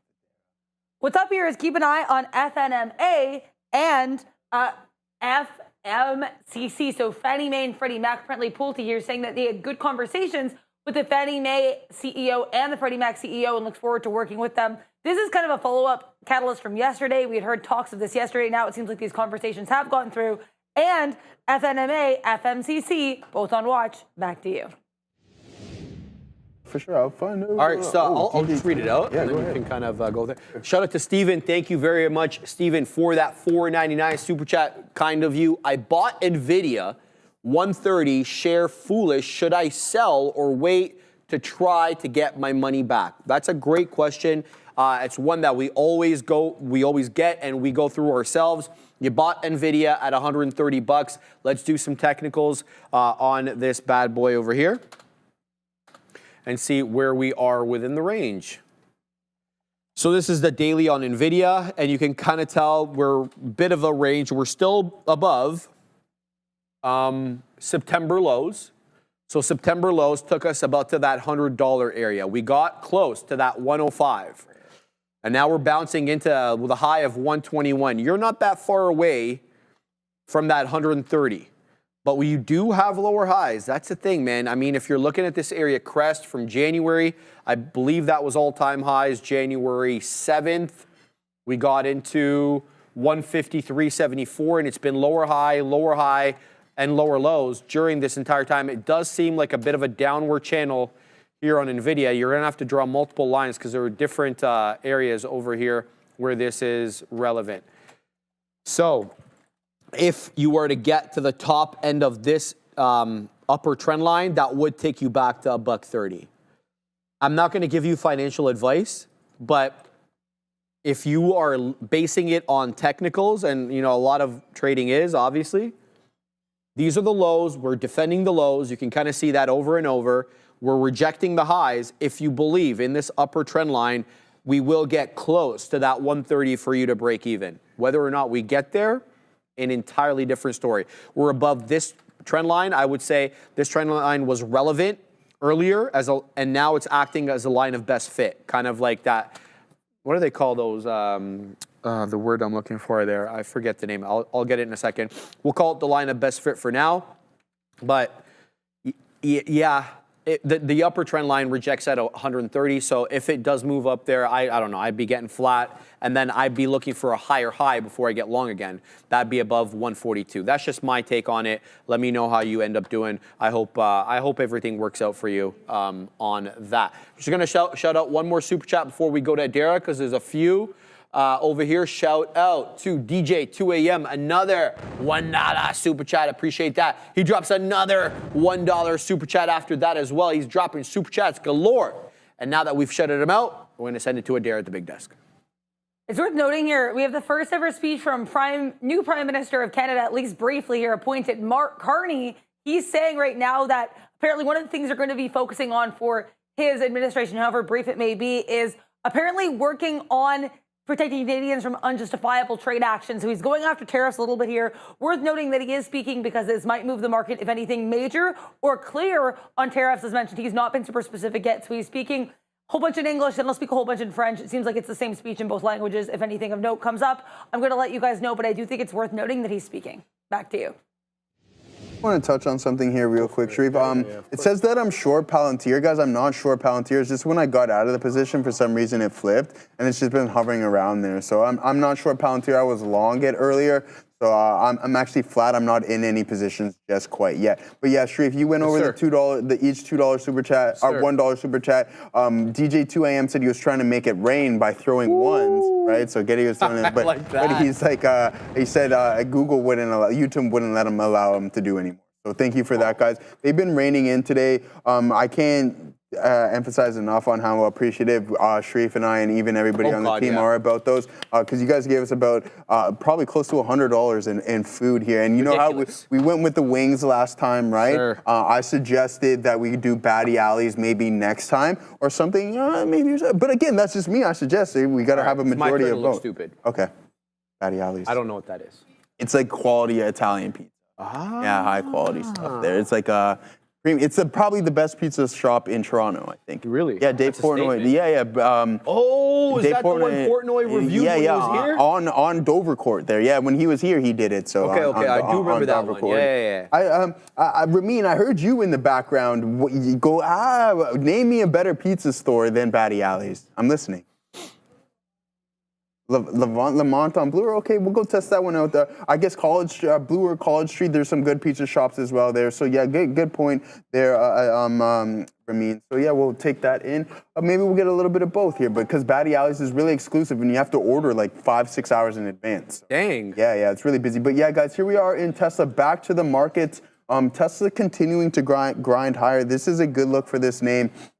You can see how we just kind of move sideways and trade within a range. It's unfortunate that we had this really weak opening drive and then we continued lower and lower. So now recovering back to those pre-market levels of yesterday, and you can see that we're holding them relatively tough. If we were to draw a trend line, the respect of that level is in play here today. So in order for us to break through, this was a nice liquidity grab, but maybe it's just a slow grind higher, and then we can touch some of these highs of days. And it's the same with that pre-market high right here, and that's going to be the opening drive high. So again, maybe that's what I'm going to start doing a little bit more, is marking out these levels, because on my old platform, I had it was called Price Marker. So what it did was it would mark PDC. You guys hear them talk about previous day close being one of the most important levels, and I think a lot of charter market technicians would agree with that. They refer to the king of all levels, so that's PDC. Then you want to go pre-market high, pre-market low, and then intraday high and intraday low, and that should be enough as for levels on that standpoint. So yeah, I'm going to start doing that, and then also be taking a look at the options chain more in the morning, a part of my regular morning routine, to see, hey, what might price be attracted to, and are we going to go into them? Because we can see time and time again when I talk about it, it's like, hey, watch out for open levels of, watch out for high levels of open interest at this strike price, at that strike price, in this underlying asset, and then they come into play. So going to start hyper-focusing on that slightly more, and including with the setup. So yeah, that is going to be the game plan. If there's anything you guys want me to go over, I will do so. We are not short Palantir. We're going to look for this continuation in the strength here with strength in NVDA. I might get involved in this name because I do like this consolidated phase that we've been sitting in. I'm going to have to work on these dark pools, but you can see that we're at the top of this range. If we can break through 121, someone absorbs that. So all those short strikes at 120 are now going to be in the money and might have a chance of being assigned at 120 bucks. So you can start to see people covering from that position, and that's when you can see that squeeze type price action, and that's what I'm going to monitor for, because come 2-3 o'clock, I think we're going to start to see those people covering that strike tree. All right, I'm punching long on the future. I'm getting small positions. We're going to basically try to work into this one either on the upside by adding to it or dip trades to defend key levels. So I just looked over to the Katina man. I said I'm kind of biased of us taking 19.7. We're hanging out at 19.7 south of it, obviously. At the moment with 19.707 being the high of the day. So looking to work my way into this position. I am looking to likely build a position into the 19.650 area. So either I'll add it to my winners on this one through a break of 19.7, and on the Qs it'll be likely 62 bucks, give or take, a little bit lower than that, excuse me. 19.7 should be around 61.90, give or take, something like that.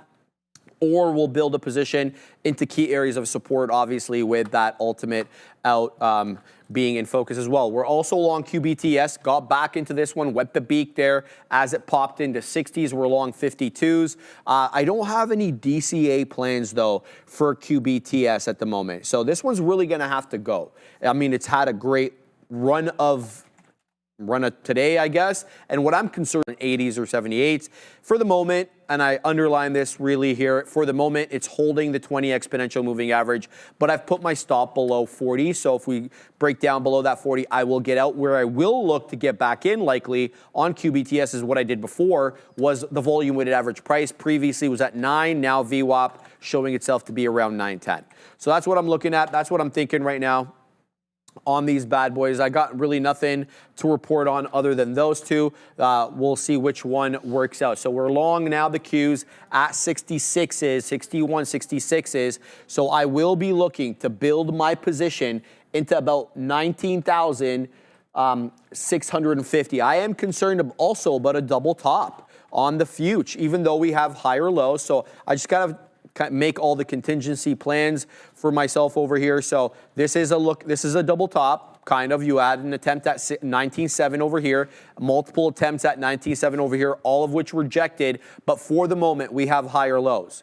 So we'll see exactly how this cookie ends up crumbling, where we'll build a position shortly so that we don't get into any trouble. So that's what I'm looking at right now. The new poll is up, guys. I'm going to vote Docu because they had a hell of an earnings report. That pandemic darling, you know, I was going to tell you, for like almost a year when we were building out the new clinic, for not one time did I sign a paper contract. It was almost always DocuSign. Oh yeah, yeah. The amount, yeah, it's insane use right now. And if I'm using it that much at a low level, imagine what companies other companies are doing, right? Like the real companies with big financial firms, exactly. et cetera. Yeah, whenever they have business all around the world. Yeah, I mean, a Docu seems to be, in my life anyway, it's played a big massive part. Yeah. Anyway, I think more things should be. I do like the DocuSign platform, and I mentioned during COVID how it went on that monster run, and it was monster. Everybody was using DocuSign. You couldn't even meet in person. So right. So think about now. People don't even want to see each other. So even when they can. So that's kind of the look there. I'm not taking anything out of the futures, guys. I'm going to build my position with the approach that we take out 19.7. Right, so I want to see if I can actually build into this properly without wetting the beak to no end and then taking small profits. So that's what I'm kind of trying to do right now. Keeping an eye, obviously, on the Mag 7 at large. Lots of them are at resistance levels right now. Like, I mean, Softy is really the only one breaking out, putting in higher highs and higher lows. Amazon's putting in higher lows, but not necessarily higher highs. Meta's been consolidative to no end, I'd say, since around 11:30 or so. Google is kind of trying to put in higher highs and higher lows as well. Likewise with Tesla, not so much Nvidia, though, or Apple. Apple being the dead one on the day. All right, so we're got a nice little pop here in the futures, but what I'm going to be looking for is the break and take of 19.7. Let's see if that ends up being forthcoming or what the situation is.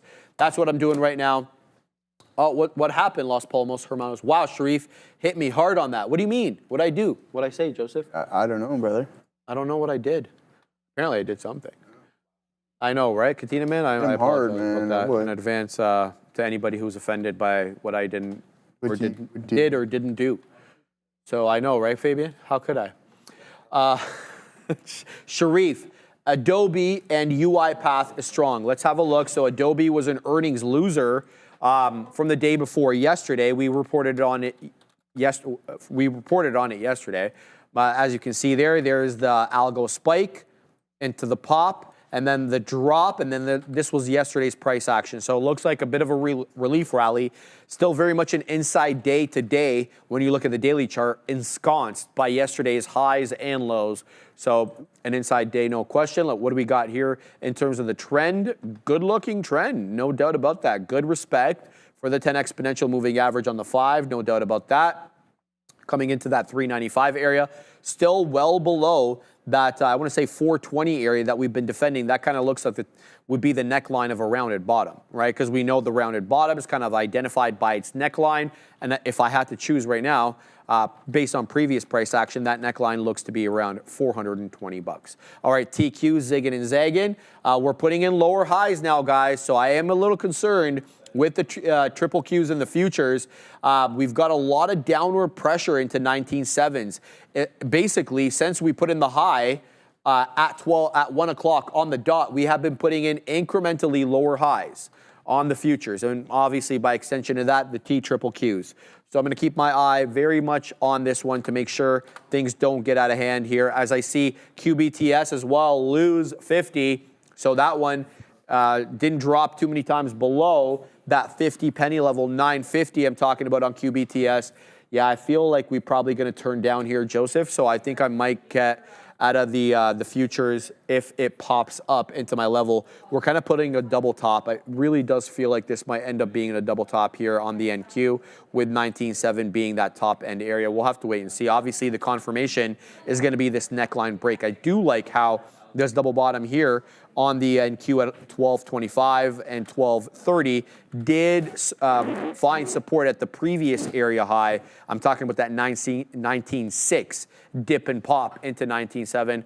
Let's see what we get of this. Yeah. I'm going to stay in it until the trade is no longer valid. There you go, and that's what you want to do. I know someone in the chat asked us to take a. Oh, here we got another $7 Canadian super chat. The money flowing in here today, guys. Thank you very much. I'm glad everybody's having a good Friday. Hey, guys, can you please tell me the max pain on QBTS? Sharif just went over that, and NVDA today. And I don't know, Sharif. And this is actually a question that I just thought to myself. Can you have max pain to the top side for shorts? For shorts? Yeah. Yeah. It has to be the same. It has to be the same. It has to be the same, right? Yeah. So my answer on that one, Joe Bolton, is going to be 120 on today. North of 120 is going to be the max pain to the top side on NVDA. Why? Because I mentioned the high levels of open interest at that strike price. So if we close above that, that is not going to be good for any traders who have a short call at 120. Why? Because you are now in the money, and you will be signed 100 shares of NVDA short at $120. So QBTS, I'll go over for you quickly as well too, even though I know Sharif did, but you paid a super chat, so we'll do that kind of thing for you. Hey. And max pain, again, you're talking about max pain on some stocks that are trending to the top side, right? You know, it was a video game, right? Max Payne was a sick video game. Yeah, it was a sick video game. I don't know if anybody remembers the game Kane and Lynch either. That was a really good game. So, but yeah, QBTS. Also a movie with Mark Wahlberg. Okay, there we go. So Max Payne, Chilling Nightmare chime in. Yeah, but here we go, guys. I think so. What I'm going to do for you there, Joe Bolton, because you did give us a super chat, I'm going to pull up the options chain for you. And with that being said, we're going to look at high levels of OI on this expiration cycle. And what are we sitting at? $7. We're way past that. So calls maybe being bought, but I don't see anything standoutish that I can be like, hey, watch out for this specific level. But max pain is definitely going to be north of this for the short side, right? So just continue. Max pain, I personally know from to the downside. So what would be max pain in Tesla? maybe we're around those levels. What is going to be max pain in some of these tech stocks? Maybe we're around those levels. But when a stock is trending to the top side, you want to look for the highest levels of open interest. And with that, you got to take into consideration. So if I'm selling calls at 120, we're going to use NVDA as an example. So if I'm selling calls at 120, essentially that means you are short this underlying asset. And if you exceed that, you got to look at the other side of the trade. The market makers are now long from 120. And as you break through that level, you're going to start to see that squeeze type price action as everybody covers and the retail traders need to get out of their positions. So that's when you can get those gamma squeezes when those out the money contracts start to trade in the money. It wasn't necessarily the case here today. That's okay, but for max pain, watch for the break of these highs here in QBTS, and then watch for the hold of 120 going into the close today on today's session, because we do have some an expiration cycle, obviously, every Friday. And then with quad witching coming up next Friday as well, too. So we've got futures contracts expiring, options contracts expiring. So that one's going to be an interesting day. And watch out for the high levels of volume, right? So you're going to see Apple put in a ridiculous amount of volume and some of these other big names that are commonly traded via options. So you're going to see a lot of relative volume out the open with NVDA and AAPL. All right, guys, so that's next Friday. Watch out for the quad witching day. Yeah, and if there's anything else you guys want me to go over, I'll be more than happy to do so. HMR breaking to, oh yeah, green, yeah, okay, so sorry, Green Guru. I said I was going to do HMR for you, and I will pull up that for HMR. Hydemar Maritime Holdings, very interesting. Looks like it's going to run again, says Green Guru. Yes, and SBP trader, you did ask me to do PDD. I'll do it right after that. After we take a look at HMR. All right, so hovering around the volume weighted average price, you can see that we haven't even got into these pre-market lows. A nice base from the post market yesterday, and respected it really, really good here in HMR. Are we going to squeeze? It's not really participating with the rest of the market, so that's okay, but we'll zoom out and see what we have going on from a daily perspective. So you can see the in and out of play that it's come. But I'm just going to be frank with you. This isn't something I'd necessarily be looking to play on a day-to-day basis, especially from a technical standpoint on the daily. That's just, yeah, you get a couple of days of in play, but it's just sell, and a couple solid days. But from a daily standpoint, I wouldn't give too much of a mind on that. Oh, yeah, and I'm going to do PDD for my friend SBF trader, because you've asked me multiple times and you've asked me very nicely. Saying no, Preed, it would be SBP. Sorry, SBP. Sing Mingman Preed. There you go. Let's see. Oh, what do we do? PDD. PDD. Yeah, exactly. Pin duo. Oh, it's unfortunate that. So if we go through some of these Chinese ADRs, you can see that they're all hovering around pivots, FXI, BABA, etc. And KWeb as well, too, to add into that basket. But we've been lagging here in PDD, which is slightly unfortunate. And then you got to ask yourself why. Why is Pinduoduo not participating with the rest of its peers? When I would look for, again, you get gappy. It's not too bad. It's not like Alibaba or anything along those lines. But this is what you want to aim for. It's either you're going to either construct a low at the base of this candle or somewhere around it, and then you're going to see price start to turn around if it doesn't want to crack it. But if it does, you're going to start to see engulfing candles. You're going to sit on top of these ranges, and you're going to start to see this volume really start to pick up. I don't see that happening right now in Pinduoduo. I don't know enough about its fundamentals or the previous report. I forget when it did report, but again, we'll look for a strong day, maybe a gap down somewhere around here in February or some along those lines. But Pinduoduo, if you're looking to play some of these ADRs, let's see what KWeb is up to. Yeah, I mean, like you see how it's around this pivot high here on KWeb. So this is the China ETF. This is the internet ETF there, and yeah, that's exactly the KWeb ETF. FXI is the large cap ETF here, and you can see that we're running into this pivot. So this is what you want to see. If you're going to play these ADRs, you want to hover around these highs and look to break those levels. All right, Bruce Wayne has got 100 and 101 calls expiring today on AMD, Joseph. Ooh. So I'm going to do the technicals on this bad boy because he just wants to know if it can. Okay, we're going to have to pause for a second because get the hell out of the way, Trenda. And what do we got over here, Katina, man? Jeez. We got a mix here. We got a mix here. There's like a Tim Hortons over there. Yeah. All right. We're going to let Katina Man do his thing there.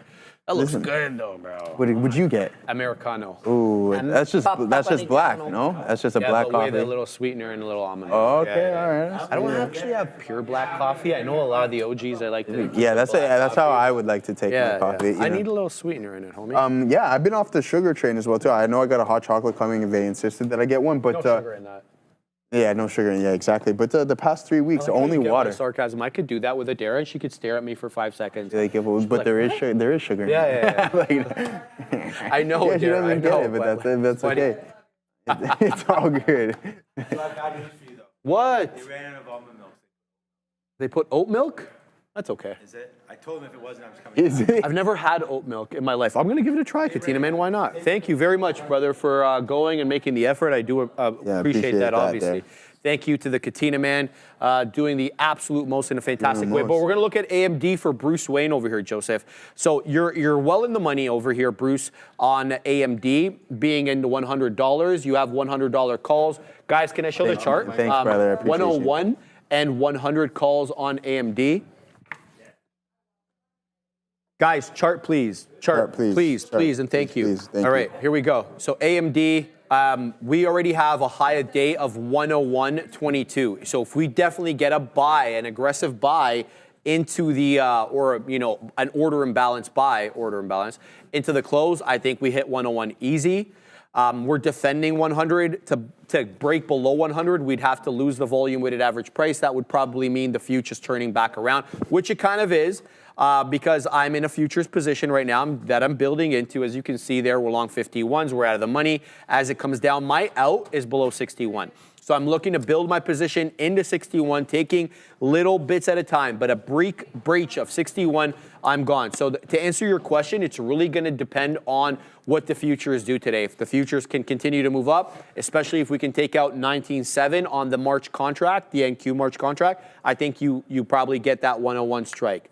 But if we don't, if we start trending back down like we're doing right now, it could be trouble. We could lose 100. I've seen it before. I can't be that confident, especially in this market, especially after the amount of blood we've seen shed these past few days here, Joseph. So we're long 61.50 right now on the TQQs, building in very incrementally small positions on this one. I did get stopped out for the little position that I had on QBTS. We had tried to get back into this one for a 50 penny hold. It didn't have it. It's now breaking down. My next level, on QBTS, Joseph, will be that volume weighted average price, which is currently at around $9.10. So that's the next level that I could possibly get into on QBTS. Will have to be that VWAP retracement. Otherwise, we don't trade it again. So keeping my eye on the Qs, keeping my eye on QBTS. I hope that helped Bruce Wayne. I don't know if it did or didn't, but thank you very much for that. Holy cow, bro. What the hell is happening here with all these super chats? Who is this? Who? Show yourself. The who? The Valley Palms. Okay. My man's dropping cash in the chat. Another $20 super chat. No message attached though, Joe. So shout out to the Valley Palms. If you want to comment about anything, ask Joe or I. Just tag Joe or I. Even Adara. Tag Adara in the chat. She's always absolutely helping everybody in the chat. Killing it up there at the big desk. Appreciate that. Roland Joe. Sharif, Americano is going to be more expensive with tariff stop, bro. You should switch to the Canadiano from now on. That was a good one. I'll give you that. That was a good one. I'll give you that. But Sharif, you know what time it is, my friend? What is it, man? E-Signal. Oh. E-Signal, guys. New traders. Where is Ozan? Ozan loves this. Ozan, this is for you. Ozan, new traders, listen up. First month, free. That's right. We're waiving fees, Ozan. Trade smarter, not harder. Upgrade to Elite. Analyze, strategize, capitalize. Our platform, it's everything. Infinite data, instant trading, lightning fast market insights, game-changing charts, predict with backtesting, reliable real-time data, global markets at your fingertips, all in one platform. Don't miss out. Execute your best trades now, Ozan. Ready to elevate your trading? Scan the QR code or check the link in the description. It is for Ozan. I think we need a poll here. I want to do a poll. Maybe we'll do it in the afternoon show. And I'm going to ask you this. Wait, bro, I'm having trouble here, man. You got There's going two on, lids man. on this. Yeah, but I mother, know I you just what? took mine off. And I I'm didn't know trying what to was like going on. take it off over here. What There the you hell go. is going on? I'm causing an entire mess up in this place. Everything's leaking on me. We're good to go, bro. We're good to go. Thank you, Katina, man. Tried to support Canadians, see what Look at the happens. double That's lid. well said, Katina, man. Everybody's got the double lid going on. Second cup over here. Yeah, let's show. Wow. Thank you, Katina, man. Oh, man. Oh, It's getting worse. Oh up in my this mother. God, bro! Why are you bringing it on my end? I'm trying to show everybody the second cup Guys, cupped up. bringing it over here. Why is it like so? Oh, it's so bad. Yeah, bro. it's Look full. at Take a that. sip, Look my at guy. that. No, Take the a lid comes off super easy. Like, look at this. Don't take a sip. You don't need a lid. Oh my God. Like, all right, we're It's back. very good. It's Okay, very good. this was my question, and maybe we'll do a poll. I wanted to see what everybody in the chat has to say about this. Okay, would you rather be Bruce Wayne or James Bond? Bruce Wayne or James Bond? Put it that's a in the good one, chat. Joseph. Put it in the chat, guys. I think I'm going with James Bond, to be honest with you. I think he's a good secret agent. He likes to travel the world. He's not just stuck in Gotham or anything along those lines, right? So James Bond or Bruce Wayne, let's see what everybody else thinks. Who would you rather be, Bruce Wayne? That's a really good question, dude. I don't want to be either. I want to be Iron Man. That wasn't an option. I don't care. I don't want to be either. He's gonna be all right. I like You wanna Andre be Tony back there, Stark. yeah. 007. Let's go. 007. The reason I like Iron Man. Cheers, Oh, man. yeah, cheers. Cheers, But careful, man. careful, Cheers, careful. Cheers, man. Cheers. Yeah, I already yeah. took some sip on mine. So this is a Canadian company called Second Cup, and clearly they excel in making coffee, but they don't excel in choosing the game. right suppliers for The their lid, cup. the lid game is a And the little lid tough. game is awfully weak here. So Go. that's the situation. I'd like to be Iron Man. Number one, Tony he Stark. likes technology, and he's great with women. So it's like, why would you not want to be Iron Man? But James Bond does both the same, and he gets. Is he technology? Well, Yeah, I he was gonna doesn't think do about it. It's He's the got other guy that he's does got everything Q, for but him. he still likes it, it. You know right? what I mean? He likes Q. Yeah, exactly. Bruce Wayne likes tech. Q's the too. guy that hooks makes him up all with with all everything, the right? all the Oh, yeah, tech yeah, and that's stuff. right, You know what that's I right, mean? that's right, But no, that's come on, who's more with it with the ladies? I think James Bond, right? This guy's in a new country every other day. Yeah, 100%. That's not a bad look. That's good. So you know Good what I call. mean? Good James call. Bond, Good call. so there you go. I don't know, man. You like flying around? Would you like to have the power to be able to fly around like the Iron Man? double? Oh yeah, obviously. Yeah, And that'd so be that's pretty cool. Iron Man. I mean, you got the suit. You Yeah, can you got kick the suit, you ass, got the right? suit. You got metal on you. Nobody's Right. touching you. You get clapped if you, You know what I mean? Everything's fine. Everything's good. Yeah, I think a lot of people are going with Bond there because 007 is that guy. 007 is sick. And that Jason new Bourne. car by the Jag is called the Type 00. Or is it called the? Yeah, exactly. Yeah, I've seen that. The 00. And that's not by accident, obviously. That's obviously paying homage to the OG there. What's it called? Bourne. Yeah. Austin Powers. Austin Powers. Love that Yeah, movie, bro. that's a good Yes, one that's there, the yeah. original OG. All right, guys, we built a position here into the Qs. It's holding up the higher low, okay? So these are all higher lows with that double top. This is the end of my trade. A break of $61 on the low side. I'm on the triple Qs, that is. I'm keeping my eye on that higher low because if we start moving back up, I'm going to add into this position. So I have a decent position here, not the biggest, but if it does break down below 61, I won't be fighting this below 19,600. 19,600 on the Qs is a little below 61. It's more around like 60, 90, give or take. I'm looking for this to be a higher low and for it to continue on its way up. So that's my idea right now. We're about 15 pennies out of the money on the triple Qs, but we will hang on for this to see if we can kind of move back up and attempt another 19.7. Another 19.7 attempt. I used the word attempt too many times there. Softy. Almost back at day's high again. Good strength from Softy. You can kind of see the relative strength on Microsoft here that you're not seeing on any of these other names. Google bouncing off VWAP. Amazon at VWAP. Meta a little bit below VWAP. Good trade on that, by the way, Adira. Good look there. Apple at VWAP as well. Tesla, not at VWAP, but curling right back down. NVIDIA, Scotia above VWAP. So you kind of feel that Microsoft, the strongest of the bunch, maybe not percentage-wise on the day in the sense that it's only up 2 1/3, but chart pattern-wise, get it, Rob. Oh, that's Fabian. My bad. I thought usually Rob taking computers from places. So that's a look. We'll build the position if we have to. Right now we're out of the money.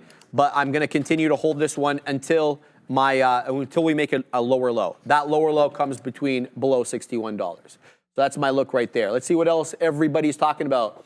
Sharif be pulling? No, absolutely not. Let's see what else we got over here. I saw some guy say hello from India. Yes, Agent Ad. Love from India. Welcome, my friend. Hope you join us every day. We have a lot of, obviously, viewers from India and a lot of options traders out of India for whatever reason. They love their options over there. What? Yeah, that's cool. Adair says that's cool. Kahlua, I'm against you. So the Kahlua's taking the market short. Well, look, bro, I hope you print, but I hope I print as well. I've seen the Katina man take a long and Neil take a short, and they both made money. I've seen it before. Rock solid, CRVO. I think we actually had eyes on that one yesterday. Let's look at CRVO.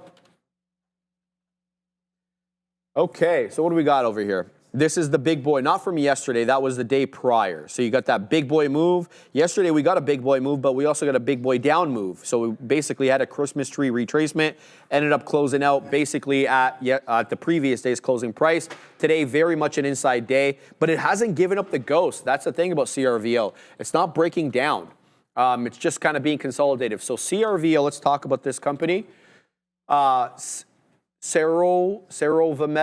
Servomed, clinical stage biotech company focused on developing treatments for age-related neurological disorders. It's got about 7 2/3 million shares traded on the day with a $55 million market cap and a 5.3 million share float. Let's find out what the short float is. We got about a 17% short float. I do like the look of that. That is a good look right there. So CRVO probably got parabolic on Wednesday, squeezing the hell out of everybody who got short on this bad boy. Then everybody was wise to the gimmick.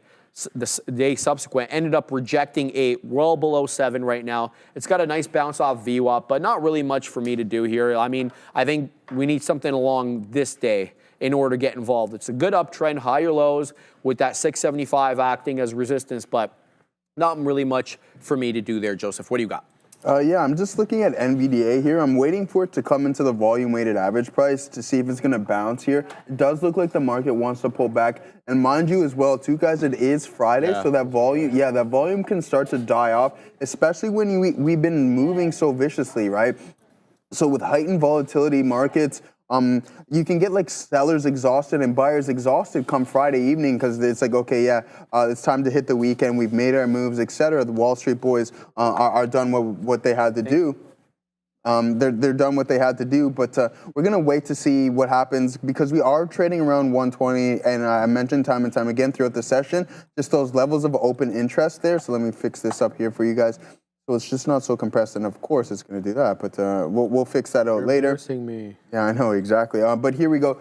Let's see if we hold. 121.10, I think that's going to be a good level on NVIDIA to hold because we do have Apple pulling back right around the volume-weighted average price. Tesla holding up relatively strong, so that's a positive signal. Let's see what Microsoft is up to, just to stick to some of these big names. And yeah, still remaining strong here. We're going to see what's going on with it from a 5-minute standpoint. And it's still quite extended from VWAP. So holding steady, this is what you want to see. This is a really poor performer over the past couple of years here, guys. So January of 24, we're essentially right back at that level. And I was going to mention that on the Qs. We're back at like mid-summer levels on the Qs here. But here we go on Microsoft, back to that January of 2024, so over a year ago, we're just back right at that same price. So that's not good if you're a long-term holder. You don't want to take a couple steps back a year. And I mean, cloud spend, or not, AI spend in Microsoft is probably a little bit alarming. I know they got some issues going on with OpenAI as well. So that can be some headwinds possibly on Microsoft. Let's see what else we got going on. If there's anything you guys want me to go over in the chat, I'll be more than happy to do so. Just point out a couple of tickers and we'll do some. This weekend? I think there's some UFC fights this week. Oh, there's no boxing. I know there's KSI and Dylan Dennis coming up next week. Okay. Yeah, next weekend. Okay. But as for boxing, I'm not too sure if there's anything going on with that one. Did you see that Lamont Roach appealed? Like he put in an appeal for that law? Rejected. Yeah, it got rejected. Well, I mean, I think the case has, or the standard has been that the referee's decision stays put unless exactly. it's like fundamentally wrong. So if there was still like 9 minutes of fighting after he took that knee, so that's why another reason why they're like, okay, we can't consider it. Because why not give him a 10-8 round though? And then don't call it like a because then he knockout. technically wins on a 10-8 round. Well, that's the thing, right? Then you can make the argument that Tank would have fought different if he knew that there was that a he was 10-8 down, round, right? And the thing is, though, after he took that knee, the fight went on for multiple rounds. So therefore, it's non-existent. Interesting. That's a boxing That was a mistake, rule. bro. Yeah. I mean, look, It you was a can't big go time down. mistake. You can't put a knee down. And if you put a knee down, it's you should be right away called a knockdown unless it was a 10 slip. count, That's yeah. really the only thing. It's either a slip or a knockdown, right? Yeah. You can't just take a Like, knee if you're tired. mid-fight. You take a knee if you're tired, you're getting 10-8. Mid-fight. Bro, what is that? I That's didn't get crazy. that. Yeah. That was obviously an oversight Crazy. by the referee. Yeah, so that was a big misstep by the referee because he got up real quick right after that. But again, it's still that's a rookie mistake. You'd see that in the I agree. amateurs. But yeah, someone in the chat is asking me to take a look at JPM for them. I'll be glad to do so.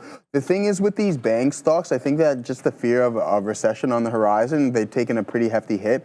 But I think JPM just being one of the bigger, probably the best bank on the planet, with Jeremy, behind the realms of that 20% from peak to trough here. That's a nice haircut in these banks. But like this is America, right? Show the chart. Yeah, can we? Yeah, there we go. So like this is America, right? So in order for America to continue to perform, you need to be backed by the banks. So I think that JPM at any point is a buy, especially when you get a 20% haircut. Can we continue to move lower? Absolutely, especially with the fear of recession and what tariffs can possibly do. But then again, we need to wait out for those Q1 results to come in. And I bet you, ever since JPM acquired SVB's bank, Silicon Valley, and when they got delisted, their numbers have been absolutely through the roof. And I think they're going to continue to do so. So why JPM necessarily has a 20% haircut on the fact that like the previous quarter was absolutely phenomenal as well too is a little bit of an over exaggeration, and we know that the market can overplay things, right? Whether it be to the long side or to the downside. That's when you see those short squeezes in the names of Palantir and AMD way back in the day. But then you can get the same reaction to the downside, and I think that's exactly what happened here in JPM. It's just an overreaction. Downside tree. Yeah, it makes sense, bro. I've been holding XLF for almost a year and a half now in the long term, and a big part of that obviously is JPM, and JPM is like the king of the banks. Exactly. The problem is though, I don't know if we get that deregulatory tailwind that everyone was predicting Donald Trump and his administration would bring in. I mean, we've already seen their inclination to want to continue with certain kind of regulations that were under the Biden administration. For example, them going and continuing with the investigation into Google for antitrust.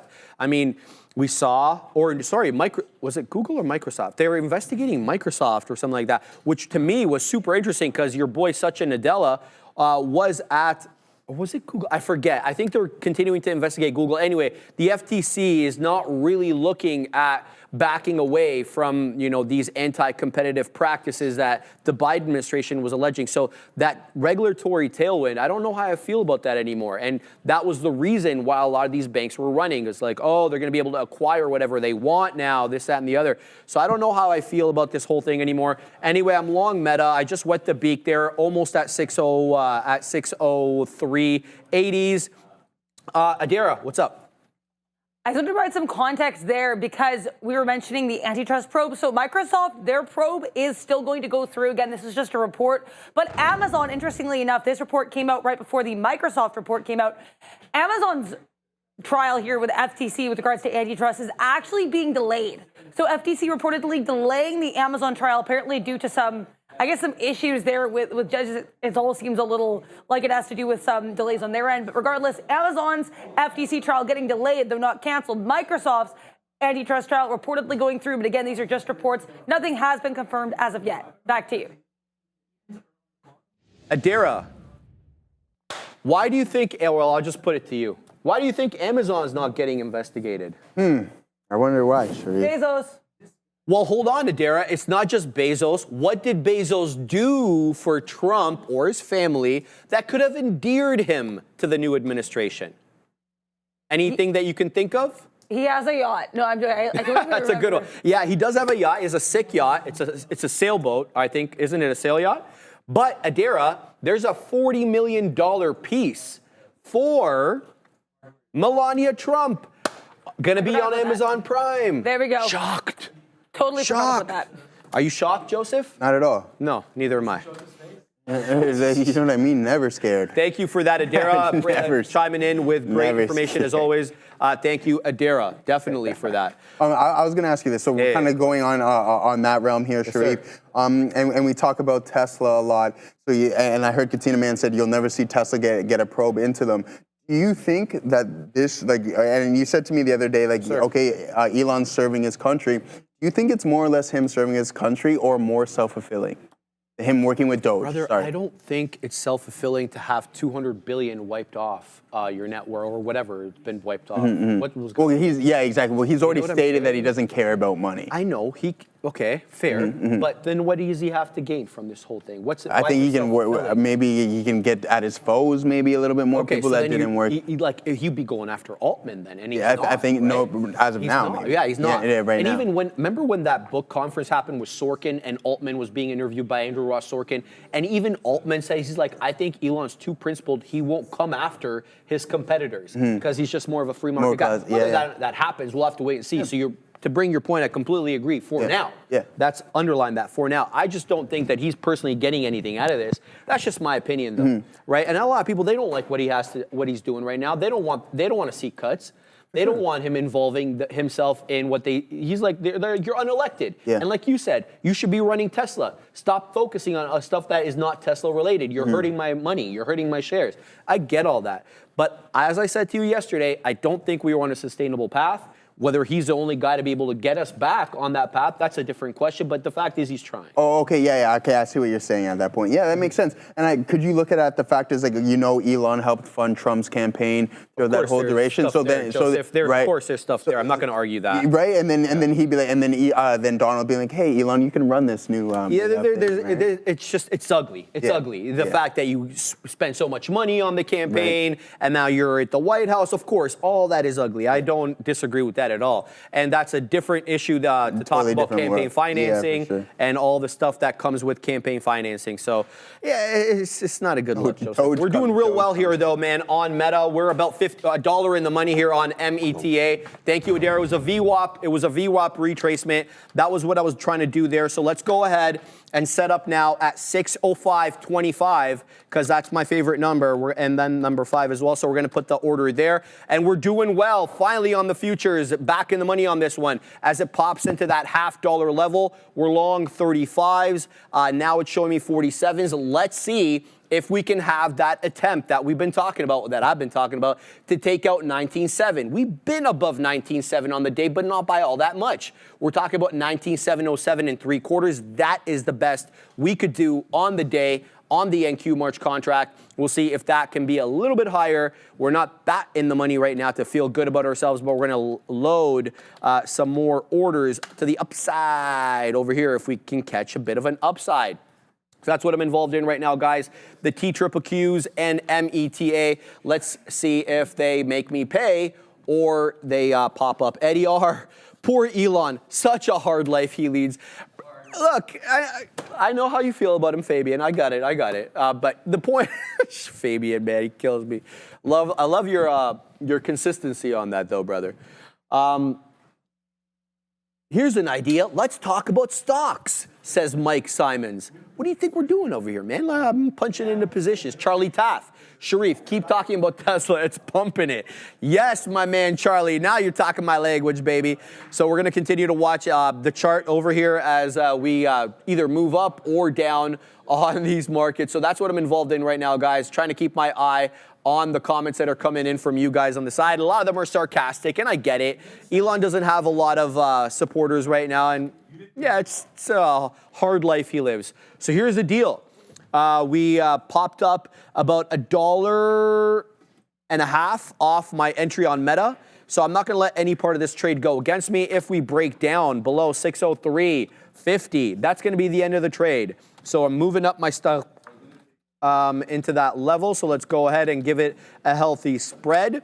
and then we're going to cancel the previous order because I feel like this could be a bit of a dead cat bounce here on the future, and if that's the case, I don't want to get caught offside. So keeping my eye on the future, we're able to wet the beak there for some moves to the high side, but we are not clearing that 19,650 level all that well.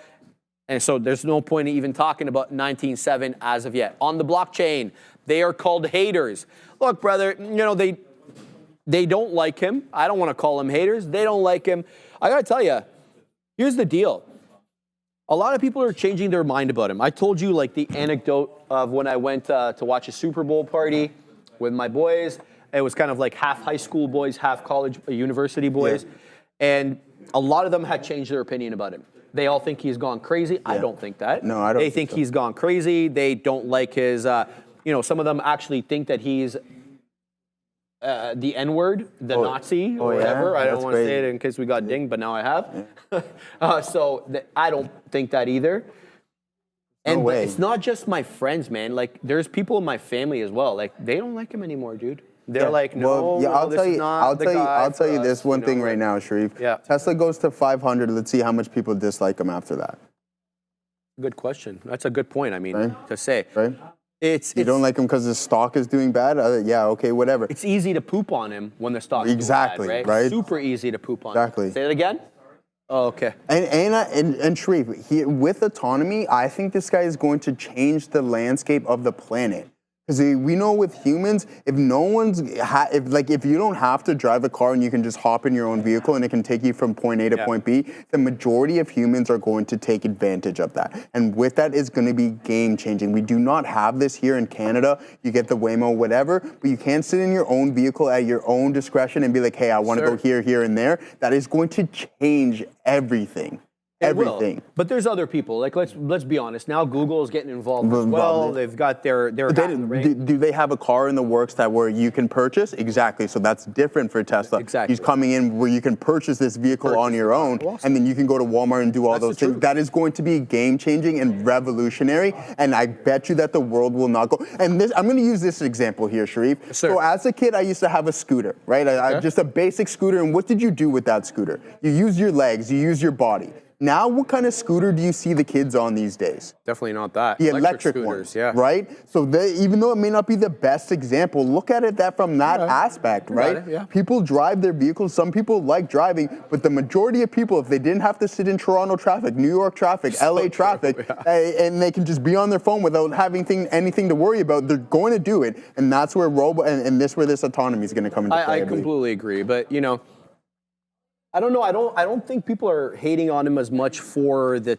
you know, lack of new technology or lack of stock price as to what he's doing in Washington. And there's a lot of, you know, information out there that I wouldn't say is all that accurate. $10 super chat, my man Marty. Thank you very much for that. How do you guys think the open interest on Tesla options could impact end of day? Here's your question, Joseph. Okay. Is it just a battle for 250 and stays flat? Let's see. Yeah, let's have a look at the options chain. Take a look. Yeah, and I think it's kind of around the same. We're at 250. So yeah, here we go, guys. So we have a lot of open interest there. 250 is going to be a key level. Do we finish in the money or out the money on this contract? Are you short or are you long? I think it's going to be somewhere in the realm of the same effect with NVDA, and I would not be surprised. I'm not saying that it's necessarily going to happen, but I wouldn't be surprised if we get that squeeze-like type price action here, all right? So keep that in mind. We are strong. We're up 4.25 here on NVDA, and let's see what we're up here on Tesla from a percentage metric, right? Even though from the previous days, 3%, 3.25 there on Tesla as well too. So come 2 o'clock, come 2:30, 3 o'clock, you're going to start to see maybe some volume step in, or we might just get that pinning effect. 26,000 open contract, 26,400. At 250 on the call side, 26,700 on the put side. So there's no real imbalance there, and I think we need to take that into consideration. So that might be somewhat pinning type action, but it's a little bit different here in NVDA. So. All right, it's overtime, but we gotta read this super chat. Fellas, Patrick Riley, thank you very much, obviously, for the $5 super chat. Fellas, Elon retweeted this. Oh, let me just read it first. Okay. Thank you for the super chat. Thank you for the super. Not that it really makes any difference over here. I just, we don't really need to read this out loud. Thank you very much for the super chat. So, guys, I just want to let you know I'm still in this meta position over here, and it looks like we're weaseling on up above 605. I'm waiting at 605.25. It was a hell of a bounce off the volume weighted average price on META. It respects it to a T. Be careful with this one. It had a 608 flat top that it could not shake. I'm not saying you can't shake it on the day, but keep your eye on that level. The Katina man. And I see somebody over there. I don't know. I'm very, very impressed. All right, guys. It is not Neil Roberts on the bottom of the screen. I promise you that. It is a couple of other people. Get it, guys. Have a good weekend. All right. Hi, everybody. Thank you for joining us here this afternoon. A little bit late on the throw, but we were just getting all set up. So we want to appreciate that for Sharif and Joe. Thank you so much for a great afternoon show. Adair